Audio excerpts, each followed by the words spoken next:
And I hit the wrong button. I'm in.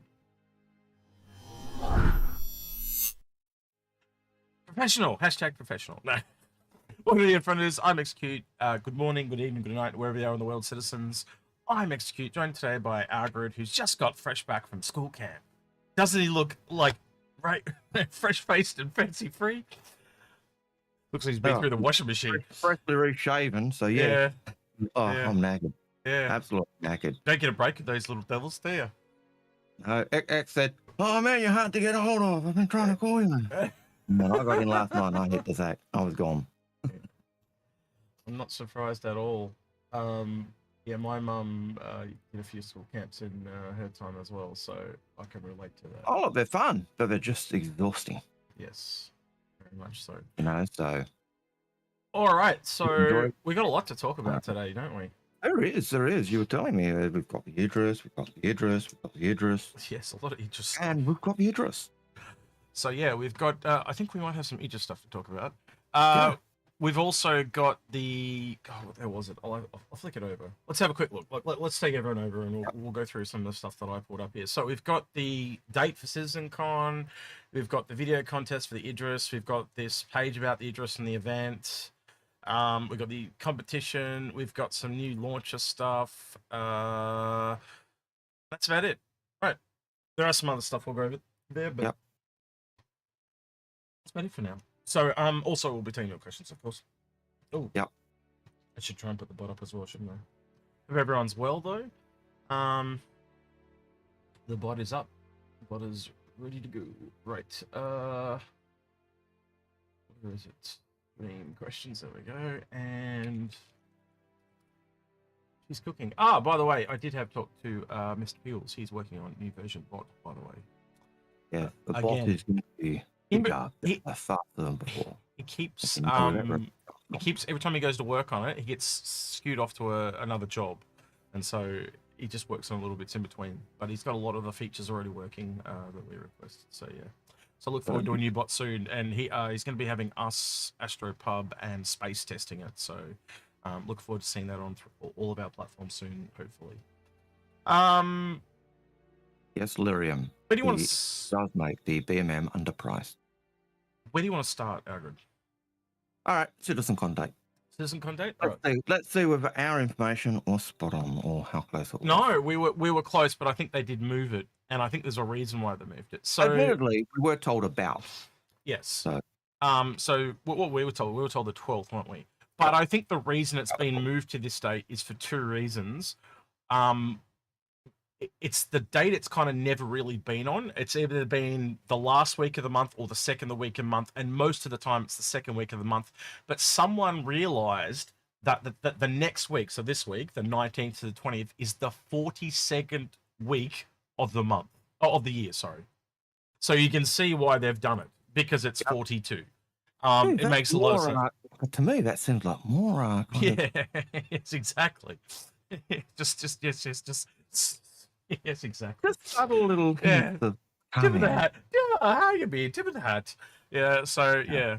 What we're saying. Yeah. We'll see. I'm very hopeful from everything we've heard, everything we've seen. A year of polish is a long time, and we're already seeing a lot of people move over to Star Citizen already. Obviously, the next patch coming after. Oh, that's the other thing. The patch dropped last night too, Algared.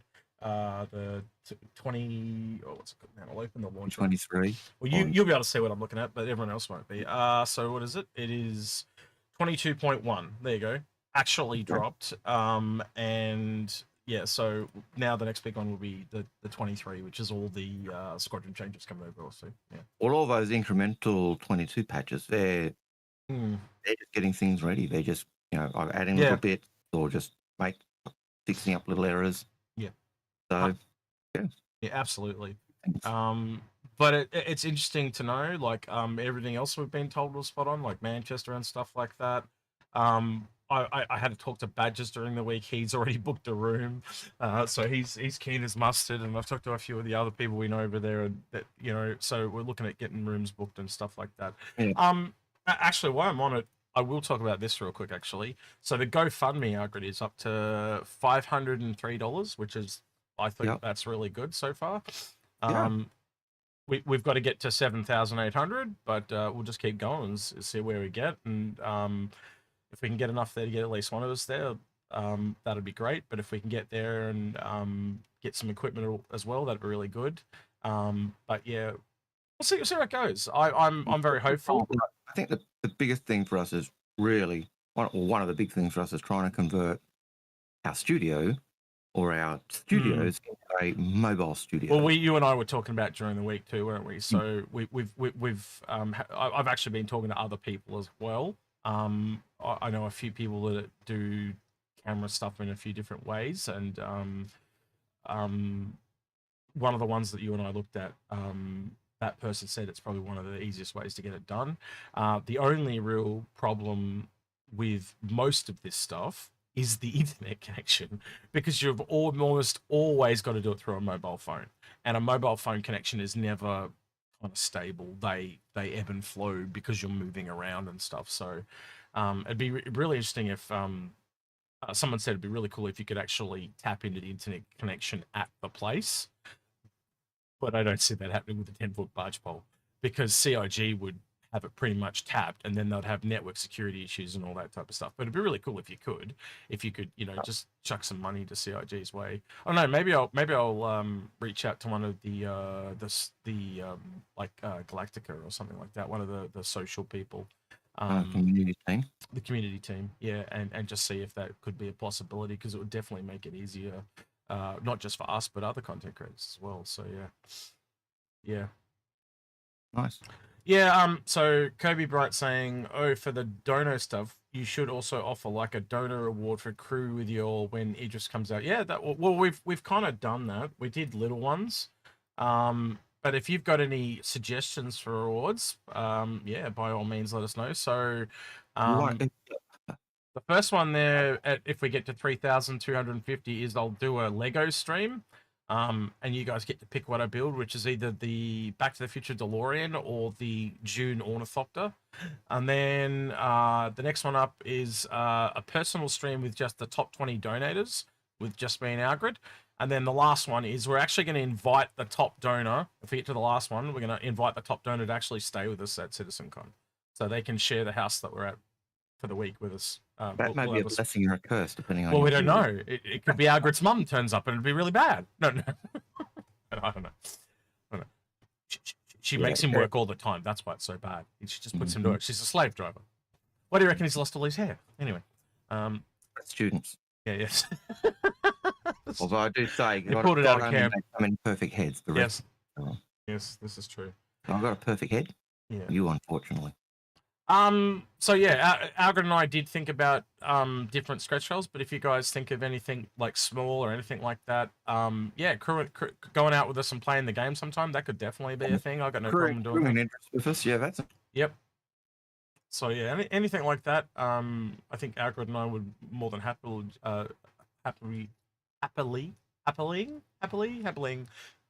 oblige people. I don't know how to say that. It's not roll off the tongue. But yeah, no, if you think of any, just again, you can let them know us in a statement through the questions or something like that.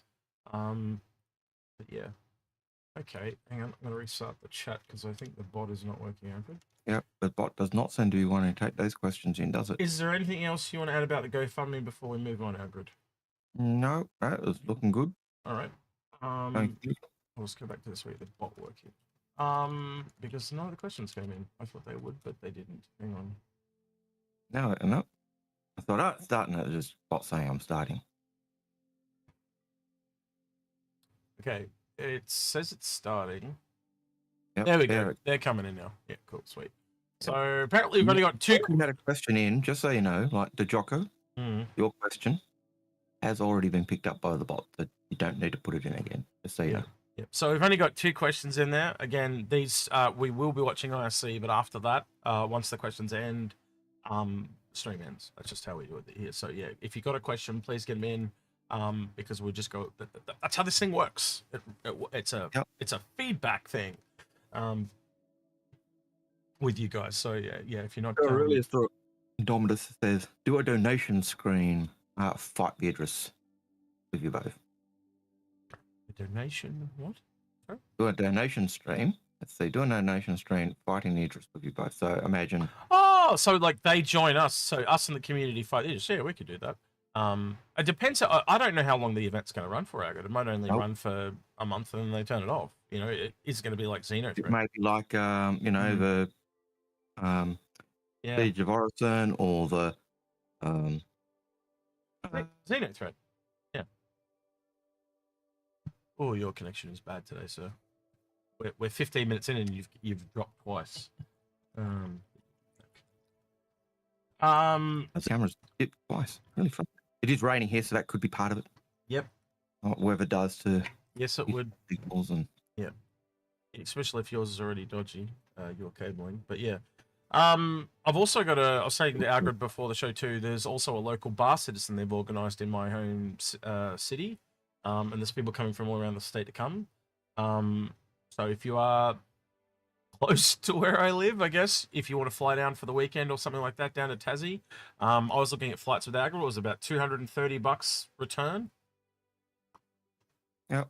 From Sydney. Weekend would probably be, you know, for an Aussie, probably around 500. But depending for someone from Sydney, it'd be about 500 per weekend. Yeah, I was trying to get you down here, but you don't reckon you can get back in time because they're doing it on the Sunday. But it would have been Sunday. It really does put the screws on people who work on the Monday. Yes. So yeah, but next time, I think it's the first one that this gentleman has organised. But yeah, he went out of his way to ask me. He goes, "Where do you live?" Just put it in my town, and I'm like, "Okay, now I've got to go." I've been forced into it. No, that's fine. But yeah, I'm sure we'll have a good time. And it's always good to meet other fellow citizens. That's the biggest joy of doing this, to be honest with you. I know it sounds cheesy, and I know you think it sounds cheesy too, but it is. It's true. So yeah. Right, I think we'll do a question from Joko, who says, "Do you think the Idris K with its Exodus laser beams will be able to go toe to toe with an Idris M?" That question. My gut feeling is no. I think it would come down a fair bit to pilot skill and communication with the team.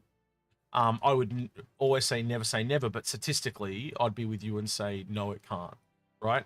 But I think it'll, I wouldn't be counting on the laser beams and I wouldn't be counting on that railgun. I'd be trying to stay away from both of them.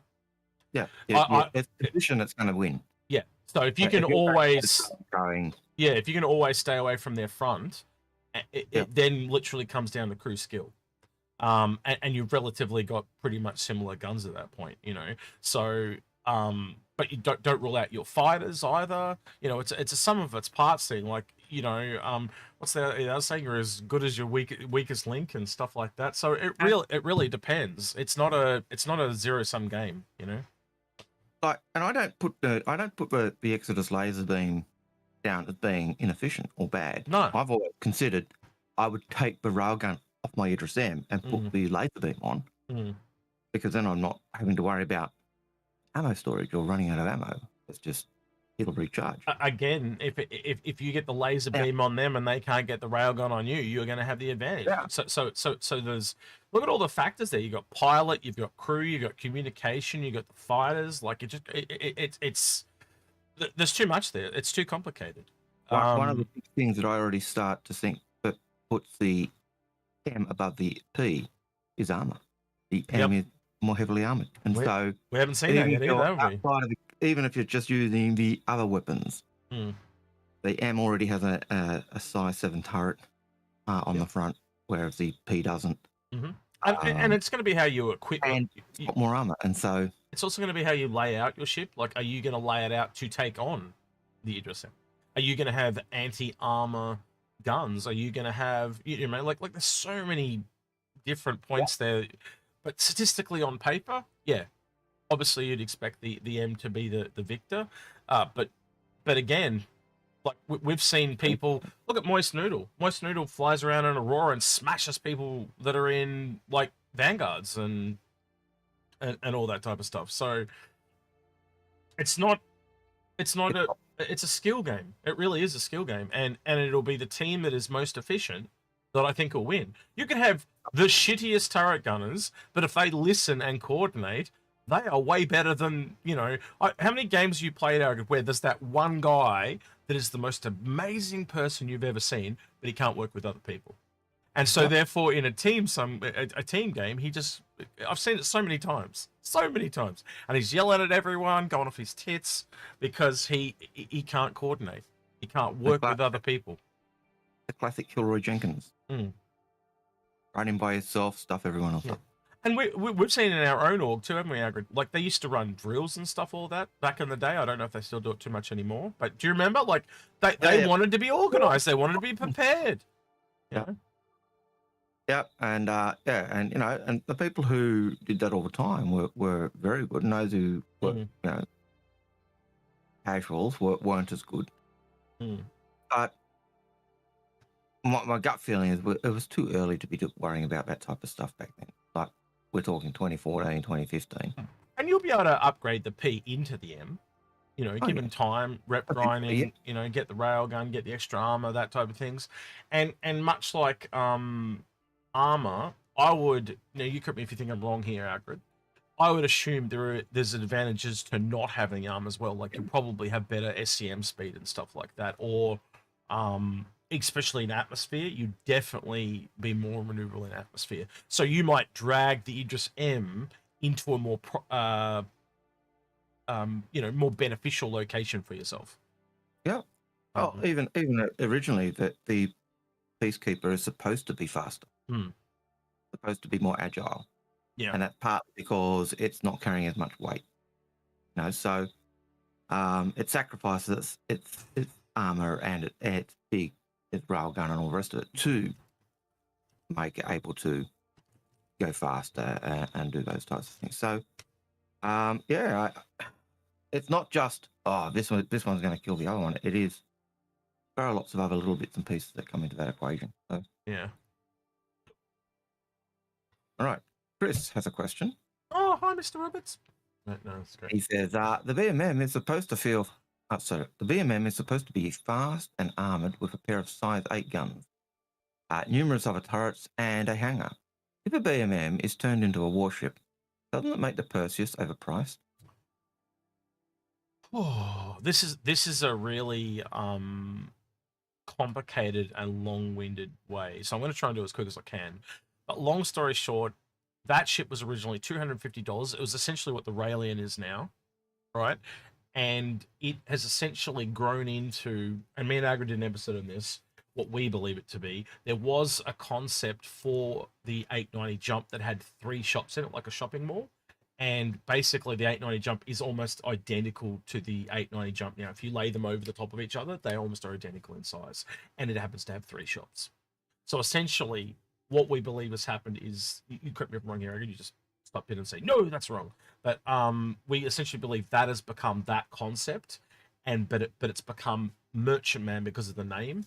And basically they've replaced the old burner Merchantman, or what was originally intended to be, with the Raelian.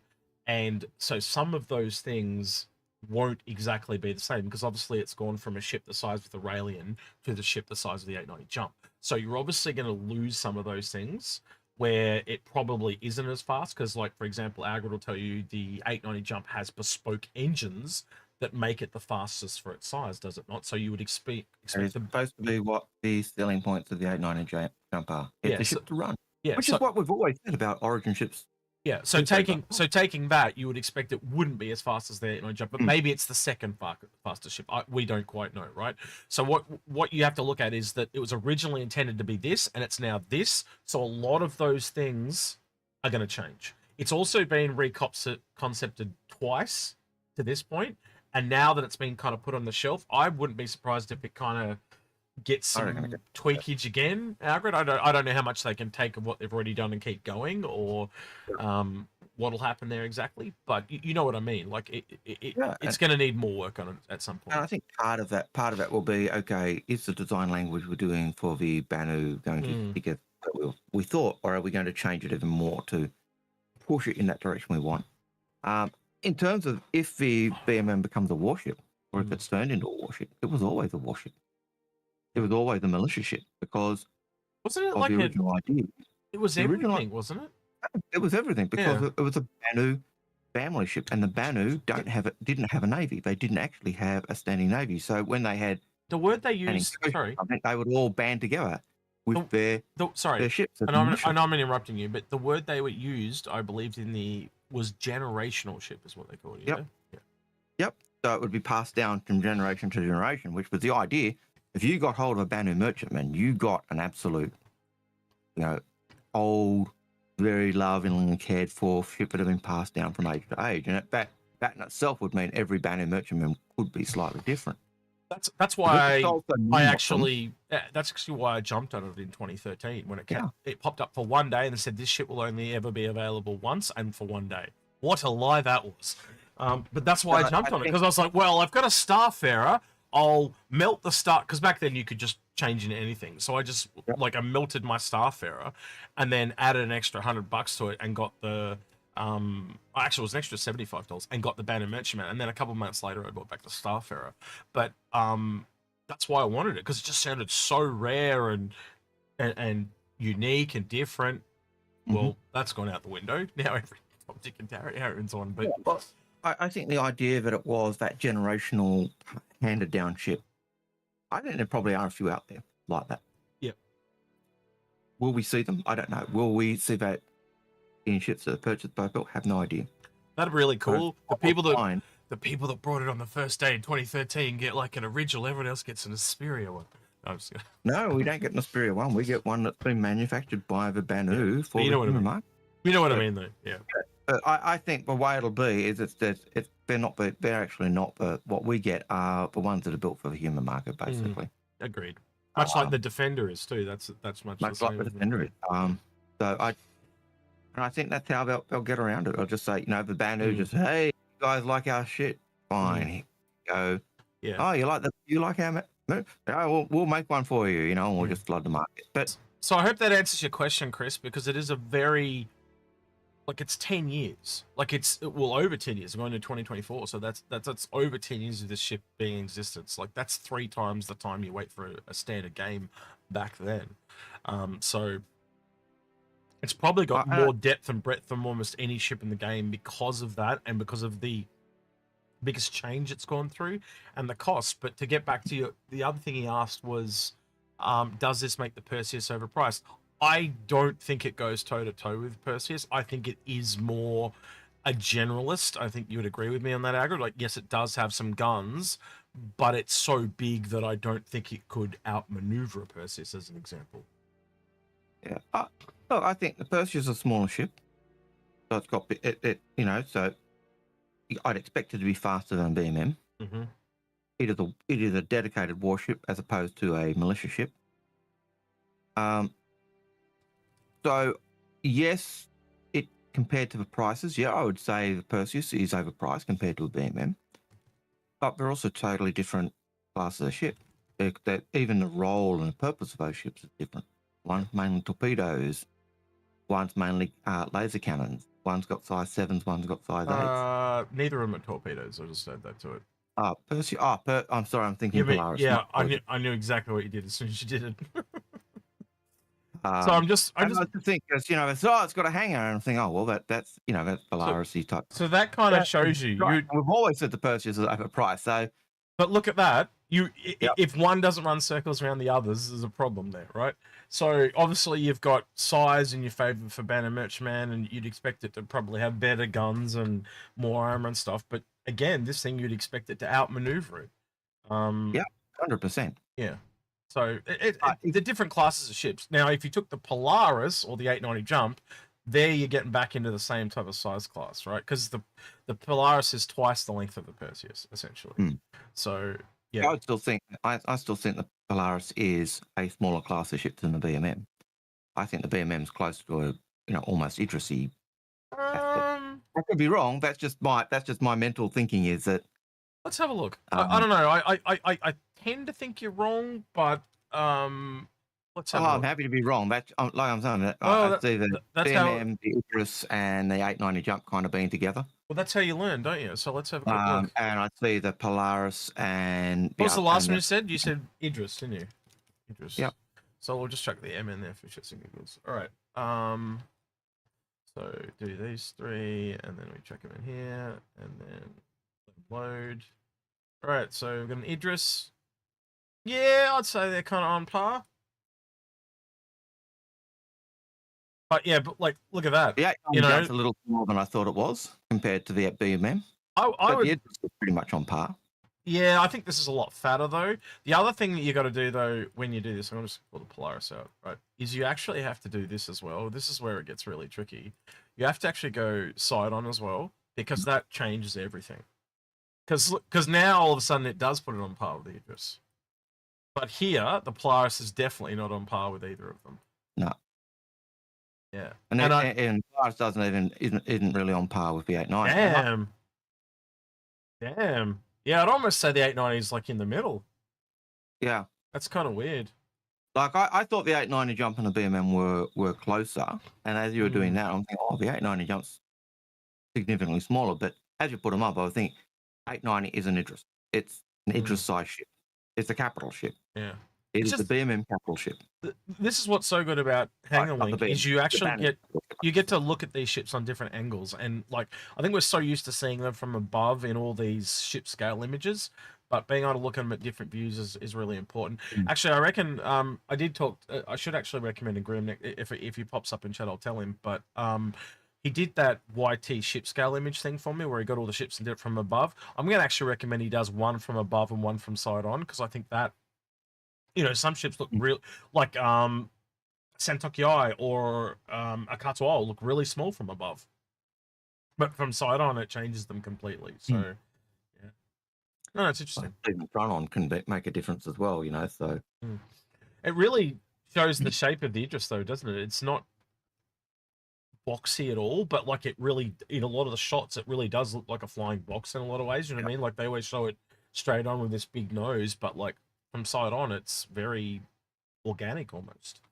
So yeah, right. Certainly difficult, but yeah. And the BMM, I'd still say that the BMM is closer to an Idris, so you're looking at slow but chunky. You got a lot of pieces to cut off in the BMM, man. Like that turret is disproportionate, the wings are disproportionate, this thing down the bottom is all, because again they kind of hang off it a bit, so the Bannermatchman always looks bigger than it actually is. But yeah, I'd say it's probably between the two, because again, if I go back to the top view, right,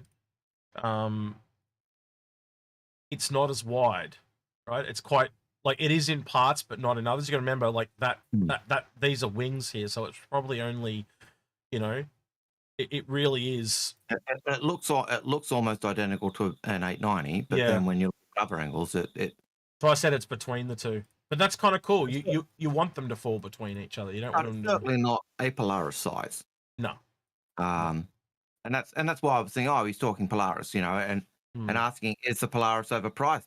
Basically, because come on, we've always said that Perseus is overpriced. Yeah, we have. Yeah. We've never said it's not overpriced. We've never said it's a good price. We've always said it is overpriced for what it is. So I think in that video and I did recently, we both said we paid about $300 for it, and we were happy with it at that price, right? So if you can use the CCUs and get it down to the price that you were happy with, then go ahead and buy it. You know, like I've said a few times, like I just don't like the price of this ship. I think you and I have said that since day dot. But I own one. But I own one at half price. So I'm content with that, and I think this is another classic case. Badger's always, right from day dot, said this ship is French kiss, you know. But he always said, "There's no way I can justify the price." Yep, absolutely. Right? He absolutely adored, loved everything about the ship, but the price. That goes for every ship. Let's be honest. Yeah. If you can get it to a price that you can justify, go nuts. And if you've got more money than you know what to do with, buy them all at full price. Power to you. Yep. You know. World's not fair that way, though. So, yeah, you know. Hope we've kind of answered your question there, Chris, because we kind of went way a bit too deep on that one. But yeah. The mighty jaw. Yeah. Booster. You know where that came from? Sorry? I didn't hear what you said. You kind of broke up for me. It ranged all over. There was a mighty jaw. No, I don't know where that's from. No classic movies. Something old. Princess Bride. Oh, okay. Yes, I did. I have watched I actually rewatched Princess Bride last year, and it was like I hadn't watched it since I was like 10 years old, so it was a really long time. Boost Int question says, what are your thoughts on the Idris aftermarket kit? Snagged an Idris P in the first wave today. Oh, nice. Algared, now I know you know more about the Idris than I do in this regard because I don't Yep. own one. So, actually, believe it or not, I had someone send me an Idris kit as a gift, but I don't have an. I have an. It was an Idris P kit, but I don't have an Idris, so I haven't accepted it. So, because I don't know what to do with it. Like, what do I do? Just melt it and turn it into something else? Like, it's a bit weird. So, yeah. Would you recommend the kit, Algared? Long story short. If you're looking to upgrade an Idris P, yeah. Look, I've got an Idris P kit in my pack, basically. I always intended to put the laser on my M. It turns the automated turrets into, it turns the remote turrets on the Idris P into automated turrets. So it's got 4 of those. That's 4 less crew you need. It adds torpedo racks. So it adds, I think, two torpedo racks that have size 5 torpedoes, I think. It's a good buy. It's a good upgrade to your ship. Does it make it an Idris M? No. Does it make it comparable to an M? Yeah. Does it reduce your crew quality? Crew count? Yeah. But it is around, I think, 250. I'm adding the. Yep. I think I'm. For me, I think it's 275. So I'm adding the 10%. Yeah, it's 250. No, it's 250 USD. Here's the question, though, Algared. Would you consider it essential? Because I would say no, because you could get most of it in game anyway. That's where I'm not sure of yet. Now, That's a tough one, isn't it? Yeah. It is, because I always thought I'd take the Idris Ps and upgrade them to an M. Yeah. The thing that I really like about the K kit, and initially the only thing I thought was awesome about the K kit was the beam weapon, because it meant you could get rid of your ballistic weapons, which means you don't run out of ammo. So that for me was always the bonus. And then I know John Crew came out last year and said, made a comment about making it so that the automated turrets on the K kit would also work on an M. They're actually making the M actually more in line with a P for those turrets, which was, for me, was a surprise, because I'd always thought, apart from the size 7, the railgun and stuff, they were pretty much, and armor, they were pretty much the same. But that actually added a few extra remote turrets on the P. And they were making it so that both ships are basically the same in terms of their armaments for those small turrets. So it meant the K kit would work on an M as well as a P. So I think it's probably a good thing, but you can probably pick those things up in game at a shipyard. Yeah, or behind a rep wall of some description, work for the military or something like that. Yeah. Or I don't think that'll necessarily be the case. Actually, I think you'll be able to get certain guns from more scrupulous as well. I don't think. I hope that's a thing. Like, I hope certain ships are not just locked to certain people. Do you know what I mean? I hope like maybe it costs more to buy it from them because they're harder for them to get. Like, because it might be harder for the pirates to get it, and I'm just generalizing the pirates. I expect the beam weapon you'll be able to buy from Hurston, because it is a Hurston Dynamics size 10 laser. Yep. So yeah, any ship with a size 10 mount will be able to put it. Yeah, it's like you and I have said. There's a few of those upgrade kits, or, essentially like what would you, I think it was the 2 that we came down to it in. It was the privateer and the upgrade kit for the K were the only 2 we'd ever consider buying. And what we're talking about is things like the biopods and stuff like that, because they were 250 and up. So the only 2 that were 250 and up was the K kit and the privateer. And again, we're just quite not sure, because of, like, you can see what's in them, but we just don't quite know how that's going to translate into game value, because there's just not any size 10 weapons you can buy yet, and again, you got to remember, it's a stack of components, right? So realistically, we just don't know how valuable those big components are. Like, if they're if they're more than the price of a ship, right, you can start to see like how hard they are to attain. We don't know that yet, because they're just not in game. And until we have that answer, we kind of like hold one and buy back, maybe. Like, that's the best we can give you. And so the way we've always looked at it is, when we look at the ships and we're doing the, sell your fighters, we used to say, anything under $200 melt. Yeah. If you're looking for going for the big ships down, because they'd be easy to earn in game. And you look at the prices of those ships in game, even with the newer prices that they're talking about, that still holds. It holds in spades. So, go ahead. And so as time going on, we went, okay, 250, and those packs, that they're above that kind of threshold or at that threshold, and so at that point we say, yeah, they're worth having just because of that. But as you said, there's so many little bits and pieces we just don't know the in-game value. We've always known an Idris M we could upgrade in game at some point, upgrade an Idris P to an Idris M. We've always known we could do that. If a K is in between an Idris M and a P, I would fully expect you will be able to upgrade an Idris P to an Idris K in game. Makes so much sense. It just, Do you need it? No. Is it worth having so you can do it straight away? Yeah. But I kind of want to have that natural progression for orcs to work on, like the bare minimum and upgrade it over time. Yeah. And I'd expect that there would be a noticeable gap in price between the three of them, to encourage you to upgrade. Yeah. And I reckon the privateer in that category as well, in terms of that org upgrade path type thing. I fully expect, Algared, given time, that a lot of the ships, especially combat ones, like I'd expect something like that with the Javelin and its modules, the Carrack and its modules, any ship that has so the privateer as well. I'd expect that, and maybe even down the road, we might even see other upgrade kits. Years after they're released or whatever, yeah, indeed. Yeah. We got a first-time chatter on Twitch there, but I've also noticed there's an ad break on Twitch. So if he's a first-time chatter, he's missing me talking about this. So we'll just wait until after that ad break. I've just noticed they've had an ad break, so we'll wait till he gets back, because that'd be just really rude to answer his question while he can't hear us. But anyway, all right, we'll do one more question real quick. When he comes back, and that was your answer. Yeah. We should deliver in time. Yeah, thanks for the question. Right.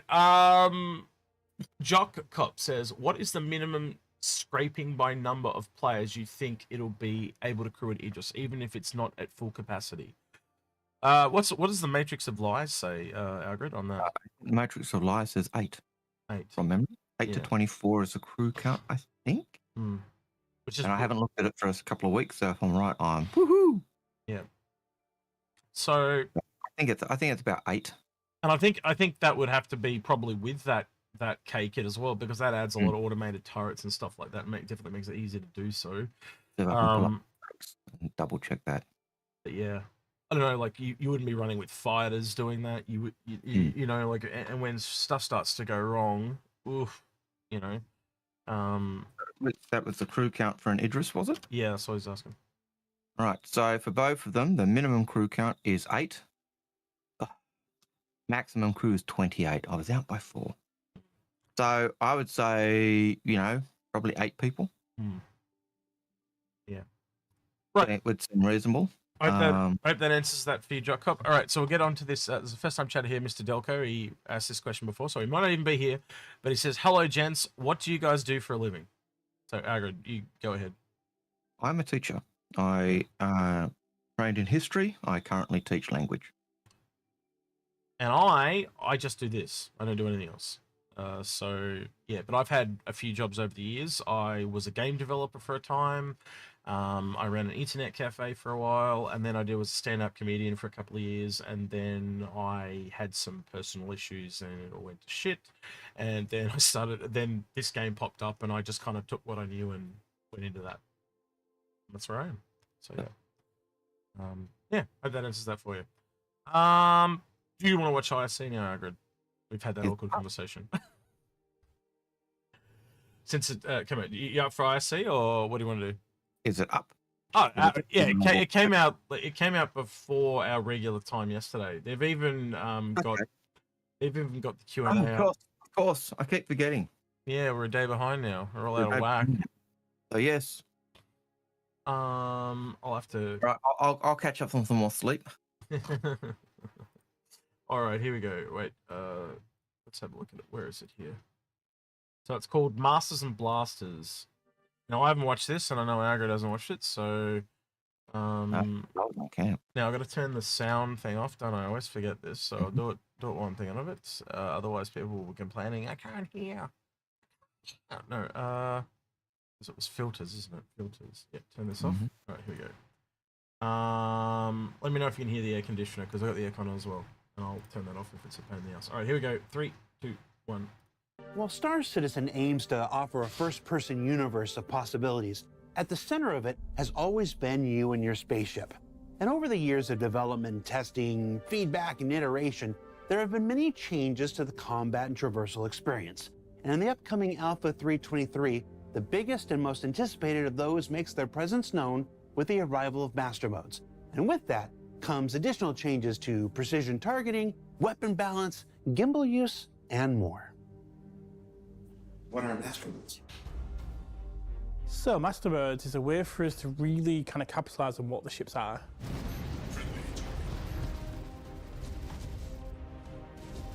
Basically, Master Modes are a new game feature that change all the combat experience inside the game. So you'll have a mode for fighting in and a mode for flying from place to place then. A rework of the flight and combat system to essentially try and solve a lot of the problems that players have had with the flight experience. You can decide if you want to be in full combat mode, or you're just in transit, or you want to get out of a situation as quick as possible. Check fire. Master Mode is the thing that makes ship combat exciting and making sure that the ships that you have in the game perform in the roles that we have envisioned for them.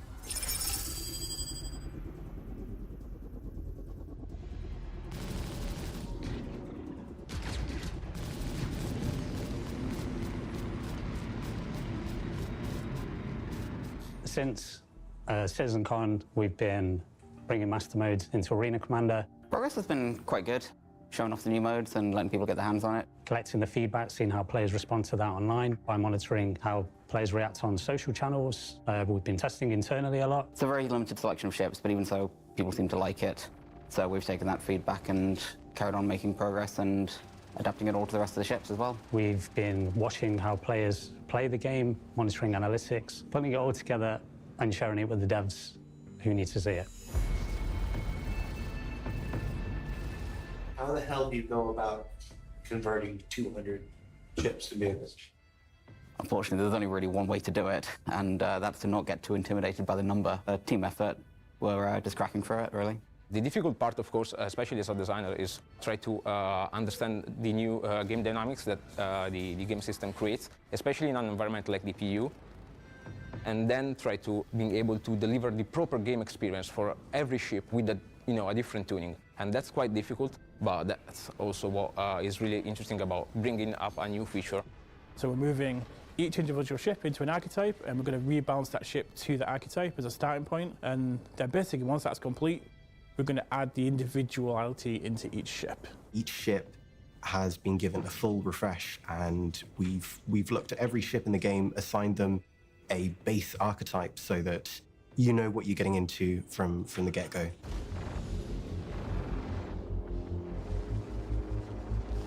All ships, based on how big they are and what kind of purpose they serve, will get an archetype assigned to them. A typical archetype is a snub fighter. Very, very small, very agile, but it cannot dish out a lot of damage, and it can also not receive a lot of damage before it pops. Light fighter. Very maneuverable, decent weapon loadout, and it's basically there for agility engagements. Medium fighter. Warning. Weapon. Pretty agile for its size, but it has a lot more offensive firepower. Target destroyed. Heavy fighter. They don't maneuver well, but when you happen to be at the front of them, you can die very, very fast. Now, these are basic tuning archetypes that we have for our fighter ships class, and all ships in that size will be assigned to one of these things. However, based on the ship and what the purpose of the ship is, we have variations of that. For example, we have the interceptor variant of these tunings. This is a tuning variation that can apply to any of these archetypes. An interceptor tuning for a ship means that this ship exchanges the agility. With agility, we mean the rotation rate and the lateral strafing accelerations, simply for speed. So they will not be able to turn their velocity vector much, they will not be able to rotate much, but they will be very, very fast just going forward. Racing ships are like the base archetype that almost all racers ended up with so far are interceptors, because racers prefer speed over everything else. But you want to pick the right racer for the right track. The other end of the range are our, let's call them fighter bomber tunings. That means we trade agility for simply durability. On top of the fighters, we just keep going with this. We have gunboats for ships that are constellation-sized. We have corvettes for something like a hammerhead, right? So our hammerhead is, for us, is our anti-fighter corvette. Frigates are basically the biggest ship that players can control in the universe right now. So we're talking Idris, we're talking 890 Jumped. I know that players cannot control the Idris, but we're talking ships like the Carrack. Those are frigates, really, really big ones, but also they will have variations in their tuning based on the brand or what the purpose of the ship is. So these are very big changes that are coming, but the main takeaway is that these archetypes are just reference frames for the type of tuning you want to give a ship. It does not mean that every ship that you have in the verse will fit a specific archetype. There are ships which are in between. For example, the Saber. Is it a medium or a light fighter? It's somewhere in between. The Cutlass has not the durability of a heavy fighter, has, however, the turret of a heavy fighter, so it's somewhere in between. So there are ships which do not fit exactly into these frames. But this is the beauty of it, because these ships, we can make them fit anywhere where they want. We just need to make sure that the balance between them is right. Not everything fits in a box, and it would be very boring if it did. Well said there. That's kind of that what you and I have talked about before, Algared. You need to have negatives and positives, all gamuts, every part of the grid covered type of thing. Now, I suppose one ship that surprised me there is a Carrack, is a frigate. Yeah, I did. I thought that as well. I was going, But the other thing that was interesting, the 890 Jump is a frigate, which actually fits exactly to what we were saying before. That to me says BMM is a frigate. I think where he says frigate, I think the word he probably should have used, now you correct me if I'm wrong here, but I think he should have just said capital, personally, because that covers all those. But yeah. Well, he didn't go up to the destroyers, so I think they've got, but you know, they're going up the class of ships as we normally think of them. He did also state ones that we can have in game right now. Then he corrected himself about the Idris, so that's why, because he knows the Idris is coming. So I think that's what he was trying to hint at, is that the ships that we have right now in game is classed as frigate. That's why I said capital. I think and I think that also ties in with and it was also linked to that balance. So you know, are those frigate ships, which ones are kind of in between, or which ones are more, and that'll be stuff that we find out as we go. But as he said, this enables us. Okay, this is a fighter. Okay, what type of fighter is it? So you can actually do that. Is it in between any of those classes? So it really gives them the ability to do balance and actually properly get those ships working as they intended, but balanced against everything else. And I think that's a right, Agri, we're gonna have to send you outside to murder that cricket behind you. I can, can hear there's crickets behind you. Anyway, right. Yeah, I can't hear that. Yeah, we can hear it. Oh, I can hear it. So if I can hear it, they can hear it. All right, here we go. Precision targeting is a new way of aiming at specific parts of a ship. You get the zoomed-in picture of your target, and it allows you to paint over specific components of the ship. So if you want to take out the thrusters, you simply aim towards the thrusters, and your gimbals will make sure the bullet lands exactly where you're aiming. It's a big rework of the entire target system, with the goal to make it not only fit master modes, but also fit the problems we've had with target in the past, which is to control the weapons and the accuracy. Since master modes is bringing everything closer together, and master modes is slowing everything down, we need to make sure that the weapon speeds are adjusted as well. It will reduce your fire rate, it will therefore decrease the spread, and allow you to be more precise where you hit. Good examples for that is if you want to fire at a ship from very far away, and you want to make sure that your shots hit. And even better... So that was a big thing there. I don't know if you picked up on that, but it said it will slow your fire rate. So you're essentially giving up fire rate for accuracy. So it's not just this automatic I win, zoom in, and knock the shit out of you if I'm on a turret. Like, it actually slows your fire rate. I think that's really interesting. And that's something they didn't mention at CitizenCon. No, but that does also mean that because you're slowed down. It's almost like, you know, shooting with a rifle. You can go bang, bang, bang, bang, bang, or you can shoot with your breathing. And But imagine it in a coordinated effort. Like if everyone's like going, all right, we're going to take out this section of this ship, and there's 20 of us and like one big capital. Like you can all of a sudden go, ooh, you know what I mean? And rotating around to very quickly if everyone's targeting the same thing. Again, communication's going to be key. Yeah, interesting. All right. Example is, if you have a light fighter and you want to help take down a larger ship, you will not be able to take down the ship by yourself, but you can help other players by crippling. I just want to state here, we have not seen this episode. This happens a lot to me and Algared. We talk about it, and then they talk about it. Like it's like they're on the same page. Anyway. The turrets with ballistic cannons, for example, and other subsystems. So it allows you to see better what you're currently targeting. What we're doing is we're bringing all weapons into 3 archetypes. We have the anti-fighter weapons that have higher fire rate and a higher velocity that allows you to hit targets such as a horde of gladiuses. And then we have the anti-material weapons. Anti-material weapons is the one you bring out when you and your friends want to hunt a hammerhead. It's got the highest damage of all the weapons. You want to deal as much damage as possible, but the target is big and it moves slow, so you don't have to worry as much about actually hitting the target. And then we have unspecialized weapons, which are in between the anti-fighters and the anti-materials.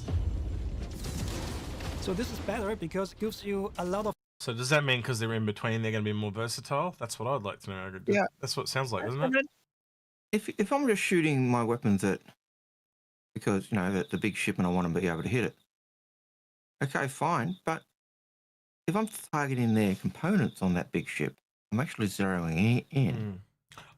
I think like if you look at the weapons now, you've kind of got like the ones that got the higher fire rate and they travel faster. That is what I believe is the anti-fighter ones. But then when you go into the cannons, they fire slower and they're not like people always say, oh, they're good against PvE, but they're not good against players. So what it seems like they're doing is, and if you think about it, we've never really had big ship combat between 2 ships, right? Like we only just now in this latest patch that's coming, are we having master modes where you can chuck in a hammerhead and get players in it and stuff like that. So I think it'll be interesting to jump into master modes and actually have like a hammerhead versus hammerhead and stuff like that. It's going to be, or even a couple of Connies versus a hammerhead would be really interesting as well. You know, see how that pans out. We'll have to try that out. And the other thing is that, like, at the moment we've got basically size 1 to 4 is your anti-fighter. Yep. 5 to 8 is your capital. And this seems like they're going, okay, we've now got our fighter, our capital, our big ship thing, but now they're actually split those 2 categories into 3 categories. And so, is it what 3 to 6 are there? You know, in gun size, or is it, you know, you could have a size 1 that is geared for those different roles as well. So that'll be an interesting thing to see how they go. It sounds like so many changes because with the bigger ships now coming in, we're definitely moving out of that fighter meta. Long time coming, and I know a lot of people are going to be really upset because this is the game they've been playing for the last decade or whatever, but this is always the plan. So you know, it's about time because I've got a lot of ships that I've been playing with, and they've been nerfed to keep this light fighter meta going, and I'm happy to see it's coming to an end because I think it's time that we see some other ships have their time in the sun, if you know what I mean. Not that they won't be dead, they just won't be. There'll be more even playing field. Yeah, more even playing field. Anyway. Yep. All right. Play. Options how you want to attack the target. You can just, you know, spray and pray that your shots are going to hit, or you can go into the precision targeting mode, see all the sub-targets that you have available, and then pick out which of these sub-targets you actually want to attack. Next to basically seeing what you're actually hitting, you also just get the stunning view of that big ship that you're targeting, right? Like it's a full screen, zoomed in view on your target. You can see it in all its like glory. You can see all. I'm just realizing, this is leading into that higher time to kill, the crippling of ships rather than the destroying of ships, because why would you just like shoot the whole thing and try and destroy it where you can much quicker go, right, I'm going to take out the engine so it can't move. And then they're just going to give up.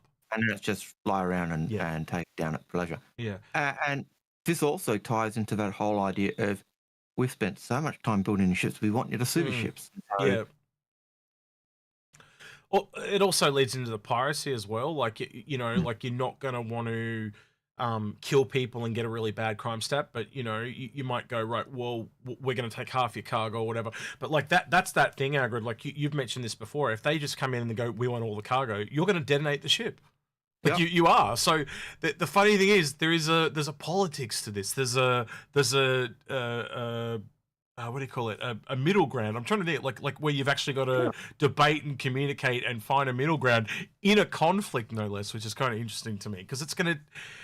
You never know who you're going to be having that conversation with. You're going to get people that are just like, right, I'm detonating. I'm just going to detonate, kill myself every time. And then you get that other person that's just going to, before the fight even starts, they're going to go, I'll just give you half my cargo, and you can go on your way, and I'll go my way. And they'll be like, yeah, cool, no worries, right? And then there'll be other like pirates that'll be just like kill everyone, and then it goes both ways. You know what I mean? So it's the game's going to take all types. Is what I'm trying to say. It will. But you know, your actions will have repercussions, whatever you do, and absolutely, you're going to get. Well, let's just look at pirates, right? Everyone kind of goes, they're bad, but they're not. That's a sliding scale. You've got like a pirate that's kind of like, he could be Robin Hood. You know, he only steals from BMMs or 890 jumps. You know, and then you've got the other guy that's right at the other end, and he kills anything that breathes. You know, so there's a massive spectrum there, and I have no doubt. It'll be exactly the same on the good side, where you'll get the person does absolutely everything perfect and never does anything wrong, and then on the other side you got the crooked cop. You know, so spectrum. I love that. Like it's a depth. There's a layer to it. It's not just black and white. There's hundreds of shades in the middle. All right. All the parts you can shoot off. I think it's great. We've been really happy with the results so far. We're seeing a massive difference in the way combat works and what the players are actually doing within combat, and that's been really good to see. There's still some small things we're working on right now to kind of solve, but we're really happy. You know, we're kind of most of the way there at the moment. That was interesting. He said most of the way there. So they've gone through and done the archetypes. Does that mean they're already?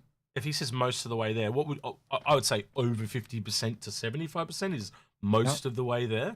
So I'm curious to about the number of ships before. How do you go through doing 200 ships and vehicles?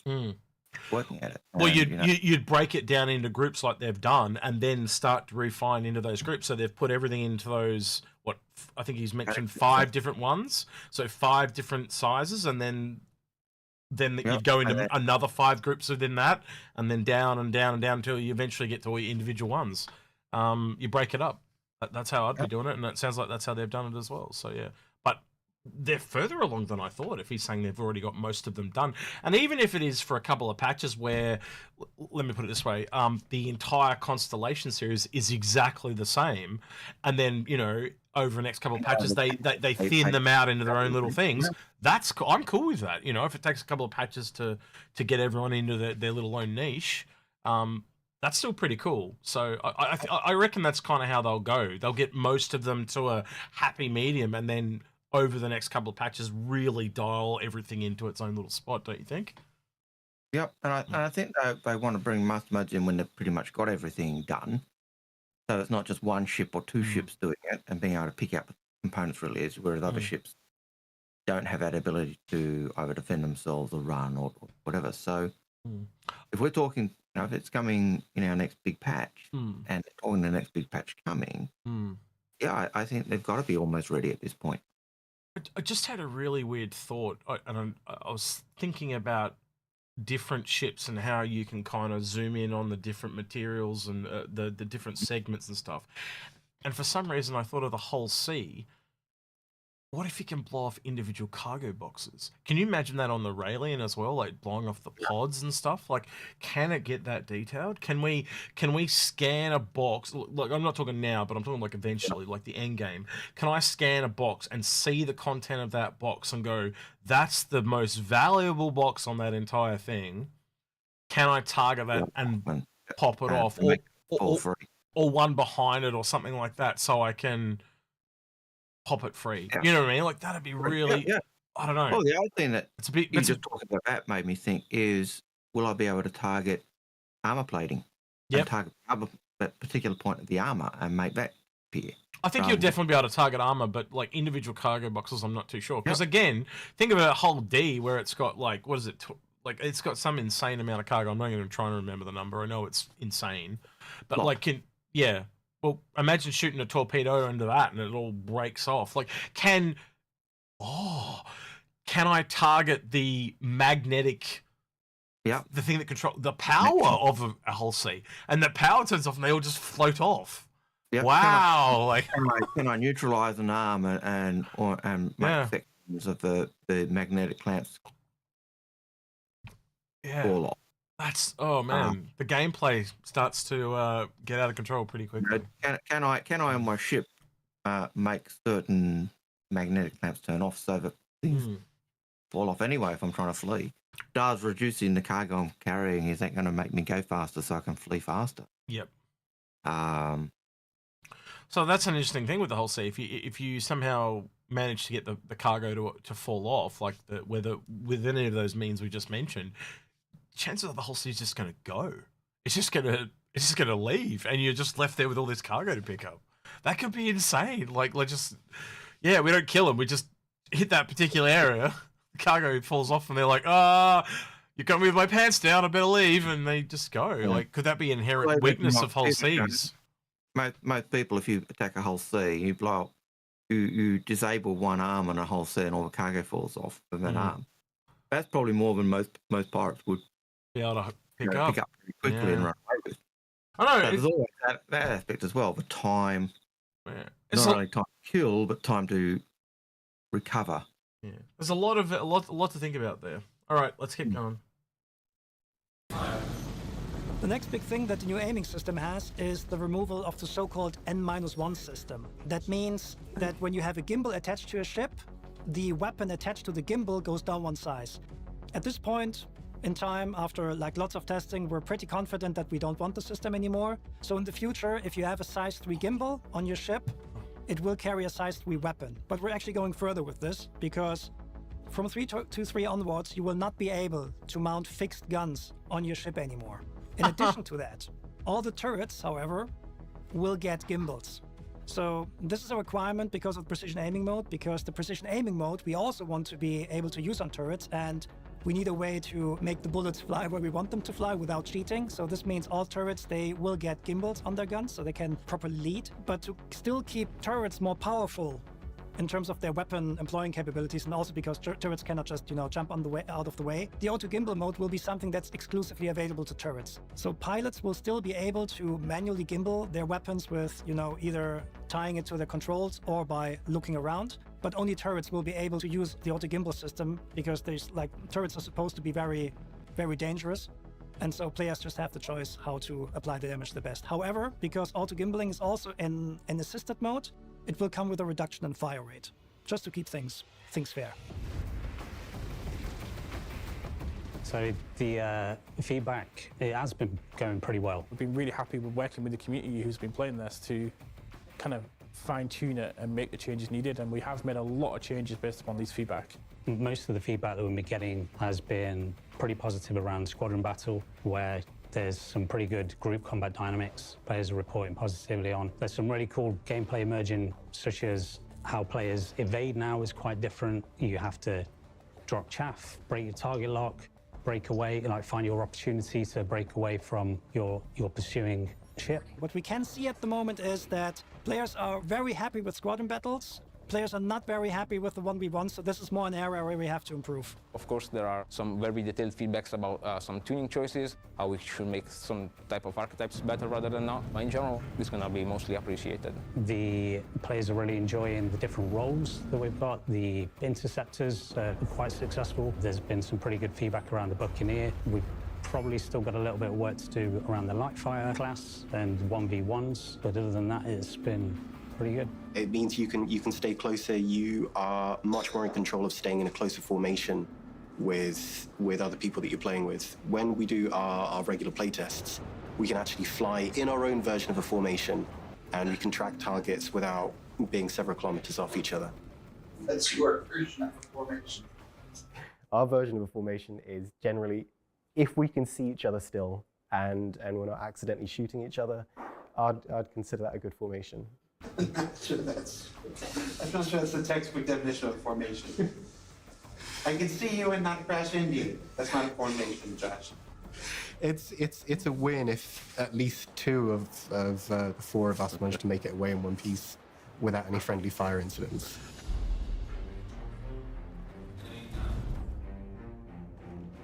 So the thing that excites me the most about Master Modes is if you just watch the footage of players dogfighting at the minute, you can really see how close all of those ships are, and it just feels so much more cinematic. It's really about the foundation of the whole flight experience moving forward, because I fully understand that this isn't a game just about combat. We want to communicate that players who want to do combat, they'll go into the Master Mode for combat. But if you want to go from A to B, you've now got a mode where you can do that without being harassed as much. So that's going to be a big plus. I'm getting a feeling here, Algared, that a lot of these hardcore, like, you know, DCS players and that like that realism factor are not going to like this. I don't know why, but like the way it's all slowed down and it heaps closer and stuff like that. Like they're saying words like cinematic and stuff like that. Do you remember how there used to be all the jousting and stuff? Like the realism stuff, or the people that like that, you know, like a real Top Gun type of experience. I don't think they're going to like this. It seems like it's a lot more.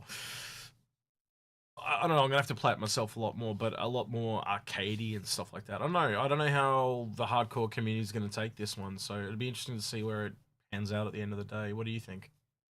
Oh, it's interesting. I was saying from the feedback they've got from those playing the squadron battles at the moment with the fighters, the feedback's good. There are other areas where the feedback's not where they want it to. You know, is bad and they're not where they want it to be. So that's an interesting thought. It's like it is like anything though. You're never going to please everyone. So yeah. No. The other thing that I thought was interesting when they were talking the turrets and master modes and all the rest of it was turrets when they're in that gimbal mode will actually fire slower. So yeah, it seems that even though we're getting rid of that -1, which is keeping everything kind of level, because it's still going to be, they're kind of bringing that balance back by. They said there's a gimbaled mode though, so the gimbaled mode will slow the fire rate, but you can just turn the gimbaled mode off if you're in the turret, and it'll be exactly the same. Yeah. So and that's almost like that gimbal mode. If you can turn gimbal mode off, it's then that's how you get your fixed gun, rather than going up a size to have a fixed gun. So I don't think I've heard anything that makes me go blurt. No. But I'm glad that we're getting rid of that -1. It was just a complication in terms of. I think trying to teach new people. I think what I'm seeing here is a lowering complexity, and I think a lot of the hardcore players are not going to like that. That like to them it might, because it's being lowered in complexity, there might be a lowering of the skill, and so it's just not, you know, that they've had this hardcore dogfighting thing up the top, and now like it looks like it's slowing down and I don't know. They might not like that. Components, so it's easier to see which ones you want to shoot at. Yeah. Yeah. I have to see how it pans out, but again, I don't think you want to. The way I look at it is, it's a bit like Battlefield, right? Where you want to cater to as many people as possible, and you might piss off the top end of town, and you might piss off the bottom side of town. But as long as you get, you know, aiming for 75% is in most people, that's kind of going to be the best thing, because then most people are going to enjoy it. Where if it's just like aim for the middle, exactly, and include as much of the wings as you can. Yeah. Because that's where most of the people are going to be, and I'm sorry if you're a top player, you're not representative of everybody, and if you're just a PvE player, you don't represent everybody, and you want something simple that kind of like chess, Algared. What do they call it? Simple to learn, eternity to master, or something like that. That's kind of what you want, ideally. But yeah, as we both said, like you want to hit most people. So yeah, I think this will hit most people, but I think it's definitely lowered that skill ceiling, and I can think of a few people that I want to go out and talk to now, because I'm pretty sure they're not going to be happy, because they wanted it to be this really hardcore flight sim, and it doesn't look like that anymore. Yeah, Citizen Scott in YouTube says CR always had that same philosophy. Simple to get into, but difficult to master, and I think it's right. He did. I think of all of his games, and they were that, you know, and you could get in, you could fly it, but then you do something and you go, oh crap, I'm out of my league. I'm out of my league. I better go back and do some more practice in the sim because I have no idea how to get around that. He mentioned Battlefield a couple of times when I interviewed him. And this is like going back that far now. I think it was like Battlefield. Yeah. Which one was out at the time? It was, I think Battlefield 2 had come out. I think it was the Bad Company, I think was the one that was out around about that time when I interviewed him. But yeah, you know, and he mentioned that quite a lot. He wanted to build combat similar to that, and I've even heard Disco say certain things over the years. And you make it fun, and then you add the realism. And I've heard Disco say the opposite of that. You add the realism and then bring it back to fun, which is very similar. You know, you want to find that sweet spot between the two things. And if you look at Battlefield looks realistic, but it doesn't play realistic. It's more arcadey. And I think that, like, looking at what that's what this is. I can see where Disco came with his comment, because I always said we want the ships to be realistic. Even Dot, you know, we're not cutting corners. We're making sure all the machinery that's in the ship is there. You can, you know, if you open it up, you can actually see it work. Yeah, that's realism. You get all that in, and then you go, okay, is it fun? No, okay, let's bring it back. Yeah. So is that aspect. So yeah, and I also can recall Chris talking about in 2014. You know, he was talking about missions and how missions work, and they were saying, oh, I've been looking at Guild Wars and this game and how they've been doing. I really like this aspect and this aspect. And I reckon, you know, when you look at Xeno Threat and Siege of Orison, they are, that approach almost seems straight from a Guild Wars type approach, where your big boss is there, and once it's there, anyone in the area can just turn up and help fight. And what they call them? They called them like area or public quests. I think they called them in a few games. So yeah. But I like that. You know, it's that. It does show he's trying to be looking, as he looks at other games. He's looking, okay, this is an aspect that's really good. I like that, and he's cherry picking the things that seem to work, but he also sees could work. How many times have you and I said over the years, though, as this game gets to the release point, it's not going to be for everyone. Like, we've said that there's eventually going to be people that are pissed off, where we saw things like, this is my game, this is not what I want in my game. You remember all those things we used to see way back when? And it was like, I can't remember how many times you and I have said this, but some people are going to be severely disappointed because this is Chris's game.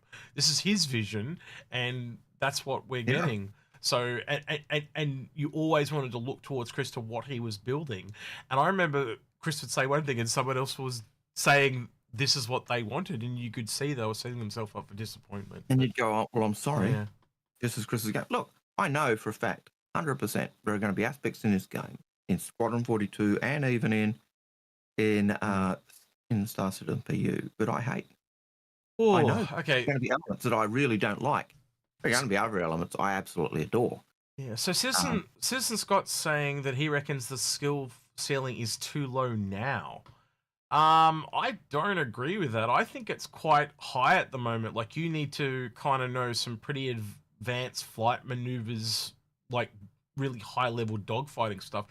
There's a lot of people that have to get in and practice. They can't just, you know, when you play a first person shooter, like a person that goes from one first person shooter to another has a certain advantage. Like they know how things work. I don't think this is kind of a pick up and play dogfight game. I think it is, you need to learn, like people that have played DCS and stuff like that, and those hardcore flight simulators have an advantage, but your average gamer can't just jump in and rely on his natural first-person shooter skill ability to carry him at all. You need to learn how these things move, and I think the lowering of the ceiling is going to make it more like we are the hardcore people, right? We are the people that follow this game from week to week. Can you imagine how many people are going to join this game on release, Algared? We're going to be dwarfed. Like, literally a shadow of what is to come. I'll find a turkey shoot if I go rogue. You know, that's saying something, because I'm not an ace pilot. I'm not an ace combat dude, you know. Sorry, I reckon when it goes live, even I'll find a turkey shoot if I go rogue and go murder hobo. Citizen Scott's just saying he means now, so he reckons it's too late now. Again, I'll have a look at it and see. I think the real test, Scott and anyone else that's thinking like Scott does, is chuck some friends in that have never played the game before and see how they, like, it's got to be approachable. Like, think about all the people that you've had to teach over the year, Algared, and I put this out to everyone else as well. Some people really damn struggle on their first flight. I can't think of many people that I've just put in and they've been a natural. Like, I can only think of like one or two that have picked it up pretty easily. Most people struggle. It's like I do rock climbing as a sport at school, and sometimes you get students who just are naturals. They just race up the wall. Doesn't matter what wall it is, what difficulty, they just send it straight up. Other students sit there, they get halfway up and they go, I can't get any further. I can't see where to go. Mm. The learning process. You can't do it. You might, look at it. I can't do it. Give it a go. Okay, I can't do this bit yet. But over time and practice, you improve. And I think that's what CIG eventually want. There'll be some people who just get in and do it. And I think that's what I'm trying to get at with it's simple to learn, but hard to master, because like you've got to be, if someone goes to do it like and I'll give an example. What was it called? Elite Dangerous. I brought that. I tried for 3 or 4 hours and it was just too confusing for me, and all the extra buttons, how to turn things off and on and all like that, and I got frustrated with it and quit and never tried it again. Right? So that game had its barrier of entry to me it wasn't too hard, it was just damn annoying, and I just got frustrated with it and I just didn't want to play it anymore. And so you've got to think, I can't be the only person like that. And I'll tell you right now, Star Citizen's a hell of a lot easier than ED ever was. But I can guarantee you, ED never got to where it wanted to be because it was too complicated, right? And you know what I'm like with games. I play some pretty complicated games, Algared. So if I'm getting frustrated by that kind of tells you to the level that was at, right? I found ED difficult as well. And it was only when someone showed me how to do it, and I clicked, oh, these are just the same controls I used to use back in Elite. Yep. But I had to remember them all. Yep.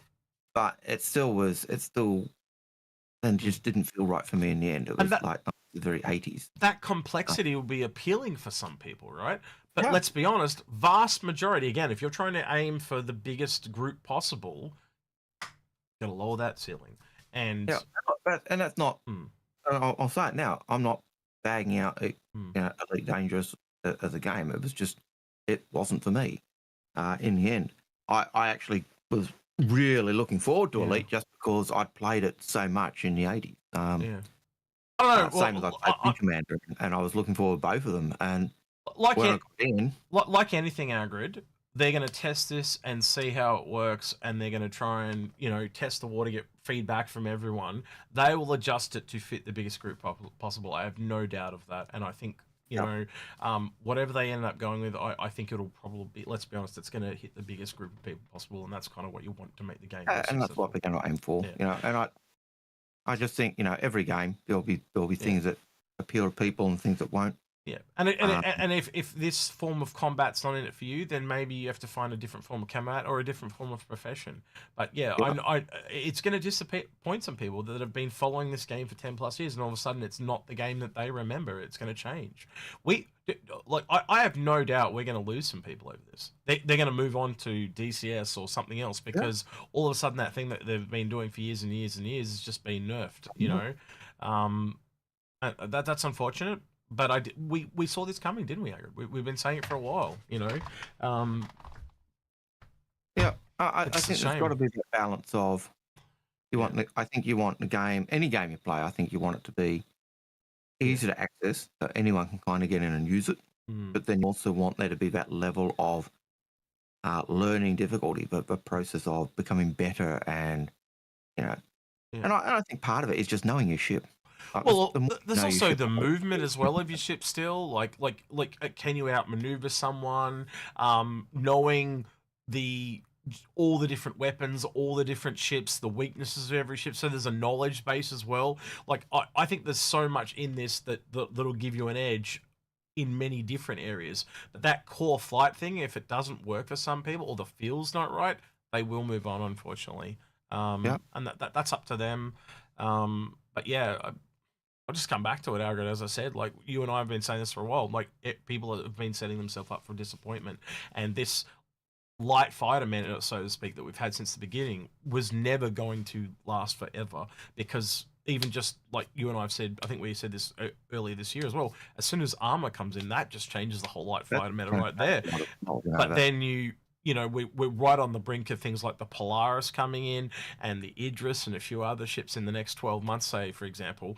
That's going to totally upend the game, you know, and the ships that have been dirty nerfed for so long, like look at the Redeemer, like that is so obviously dirty nerfed from the way it flies. All those ships in hangar that, I think the Redeemer I showed you one time, like when it goes to land, it overturns like 7 times trying to land. That's a dirty nerf because it was quickly nerfed just to make it fly more sluggish so it fits with the light fighters. So that's going to be turned back up again.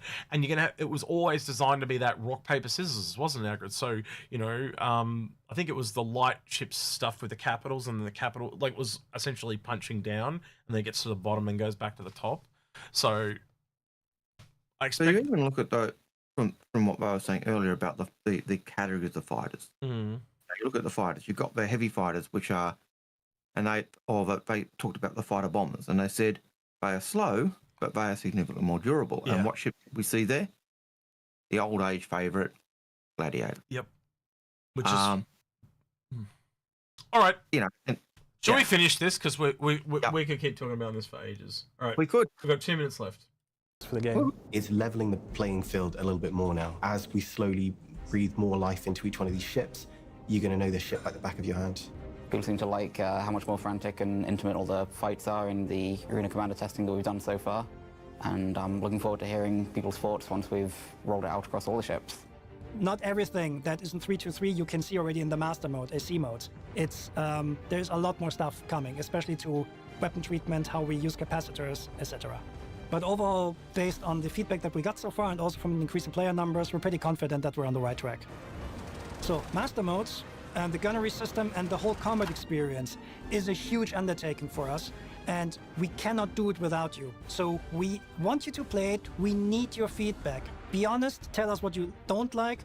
Please also tell us what you like, so we can make all this space combat game great together. So what we learned this week? Well, we learned that with Master Modes comes a rebalancing of ship performance into dedicated archetypes. That these archetypes are simply where tunings start and will be grown from to ensure that each ship and vehicle provides a unique experience going forward. And that precision targeting, weapon gimbal, and balance changes all combine with Master Modes to provide a more involved, visceral combat experience for pilots when they arrive in the upcoming Alpha 323. For Inside Star Citizen, I'm Jared Huckabee. Thanks for letting us share the process of game development with you, and we'll see you all here next week.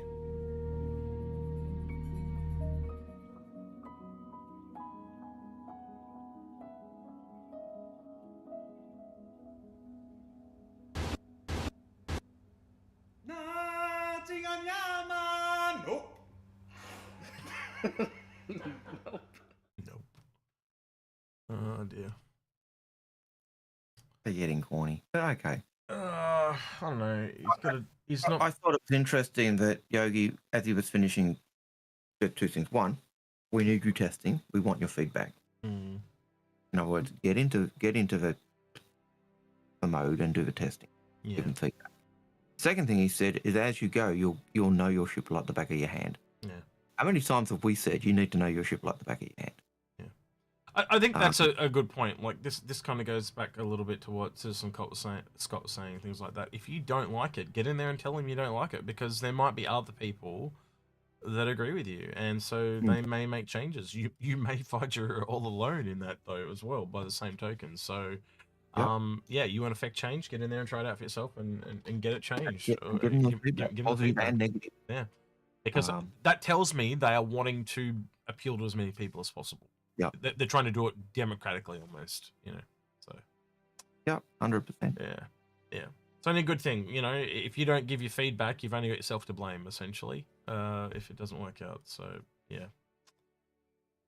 Right. You don't vote, deserve what you get. Yep, that's it. Jacob again says, do we think that after launching of the Polaris that it will become the Otis and Javelins? Odyssey and Javelin. Otis. He just said Otis. I was like, Yeah, it took me a while to work it out as well. Sent me back to Milo and Otis. That's how far back I went there. I was like, what Otis? Why is he talking about Otis? I'll be honest, I did the same thing. I think Otis. and it clicked. And if you don't know who Milo and Otis is, you are too young. That's all I'm going to say. I'll leave it at that because that is a very old movie. I think I saw that when I was 8. That's how old that is. But anyway. Right. I'm going to have to clean these glasses. It's going to be dirty. Right. I could see it possibly being a Javelin loaner. Although I expect once the Idris comes out, the Idris will be a Javelin loaner. Yeah, I think it'll be a lot of combat ships. I wouldn't be surprised if the Idris, the Kraken, the Javelin, almost anything that's bigger than it would be a loaner. For example, I wouldn't expect it to be something for the Orion, as an example, because it's more, a bit more off the cuff. But anything and I wouldn't expect it to be the Endeavour. But well, the Endeavour's smaller, so it never would be. Yeah. But as in it's lower in price, Algared. It might be a Perseus loaner. Maybe I don't know. Again, it'll be depends how they do it themselves. Because and don't rule it out because we've seen things like the Carrack as a loaner for the Galaxy, which is a joke. It should have been the Caterpillar.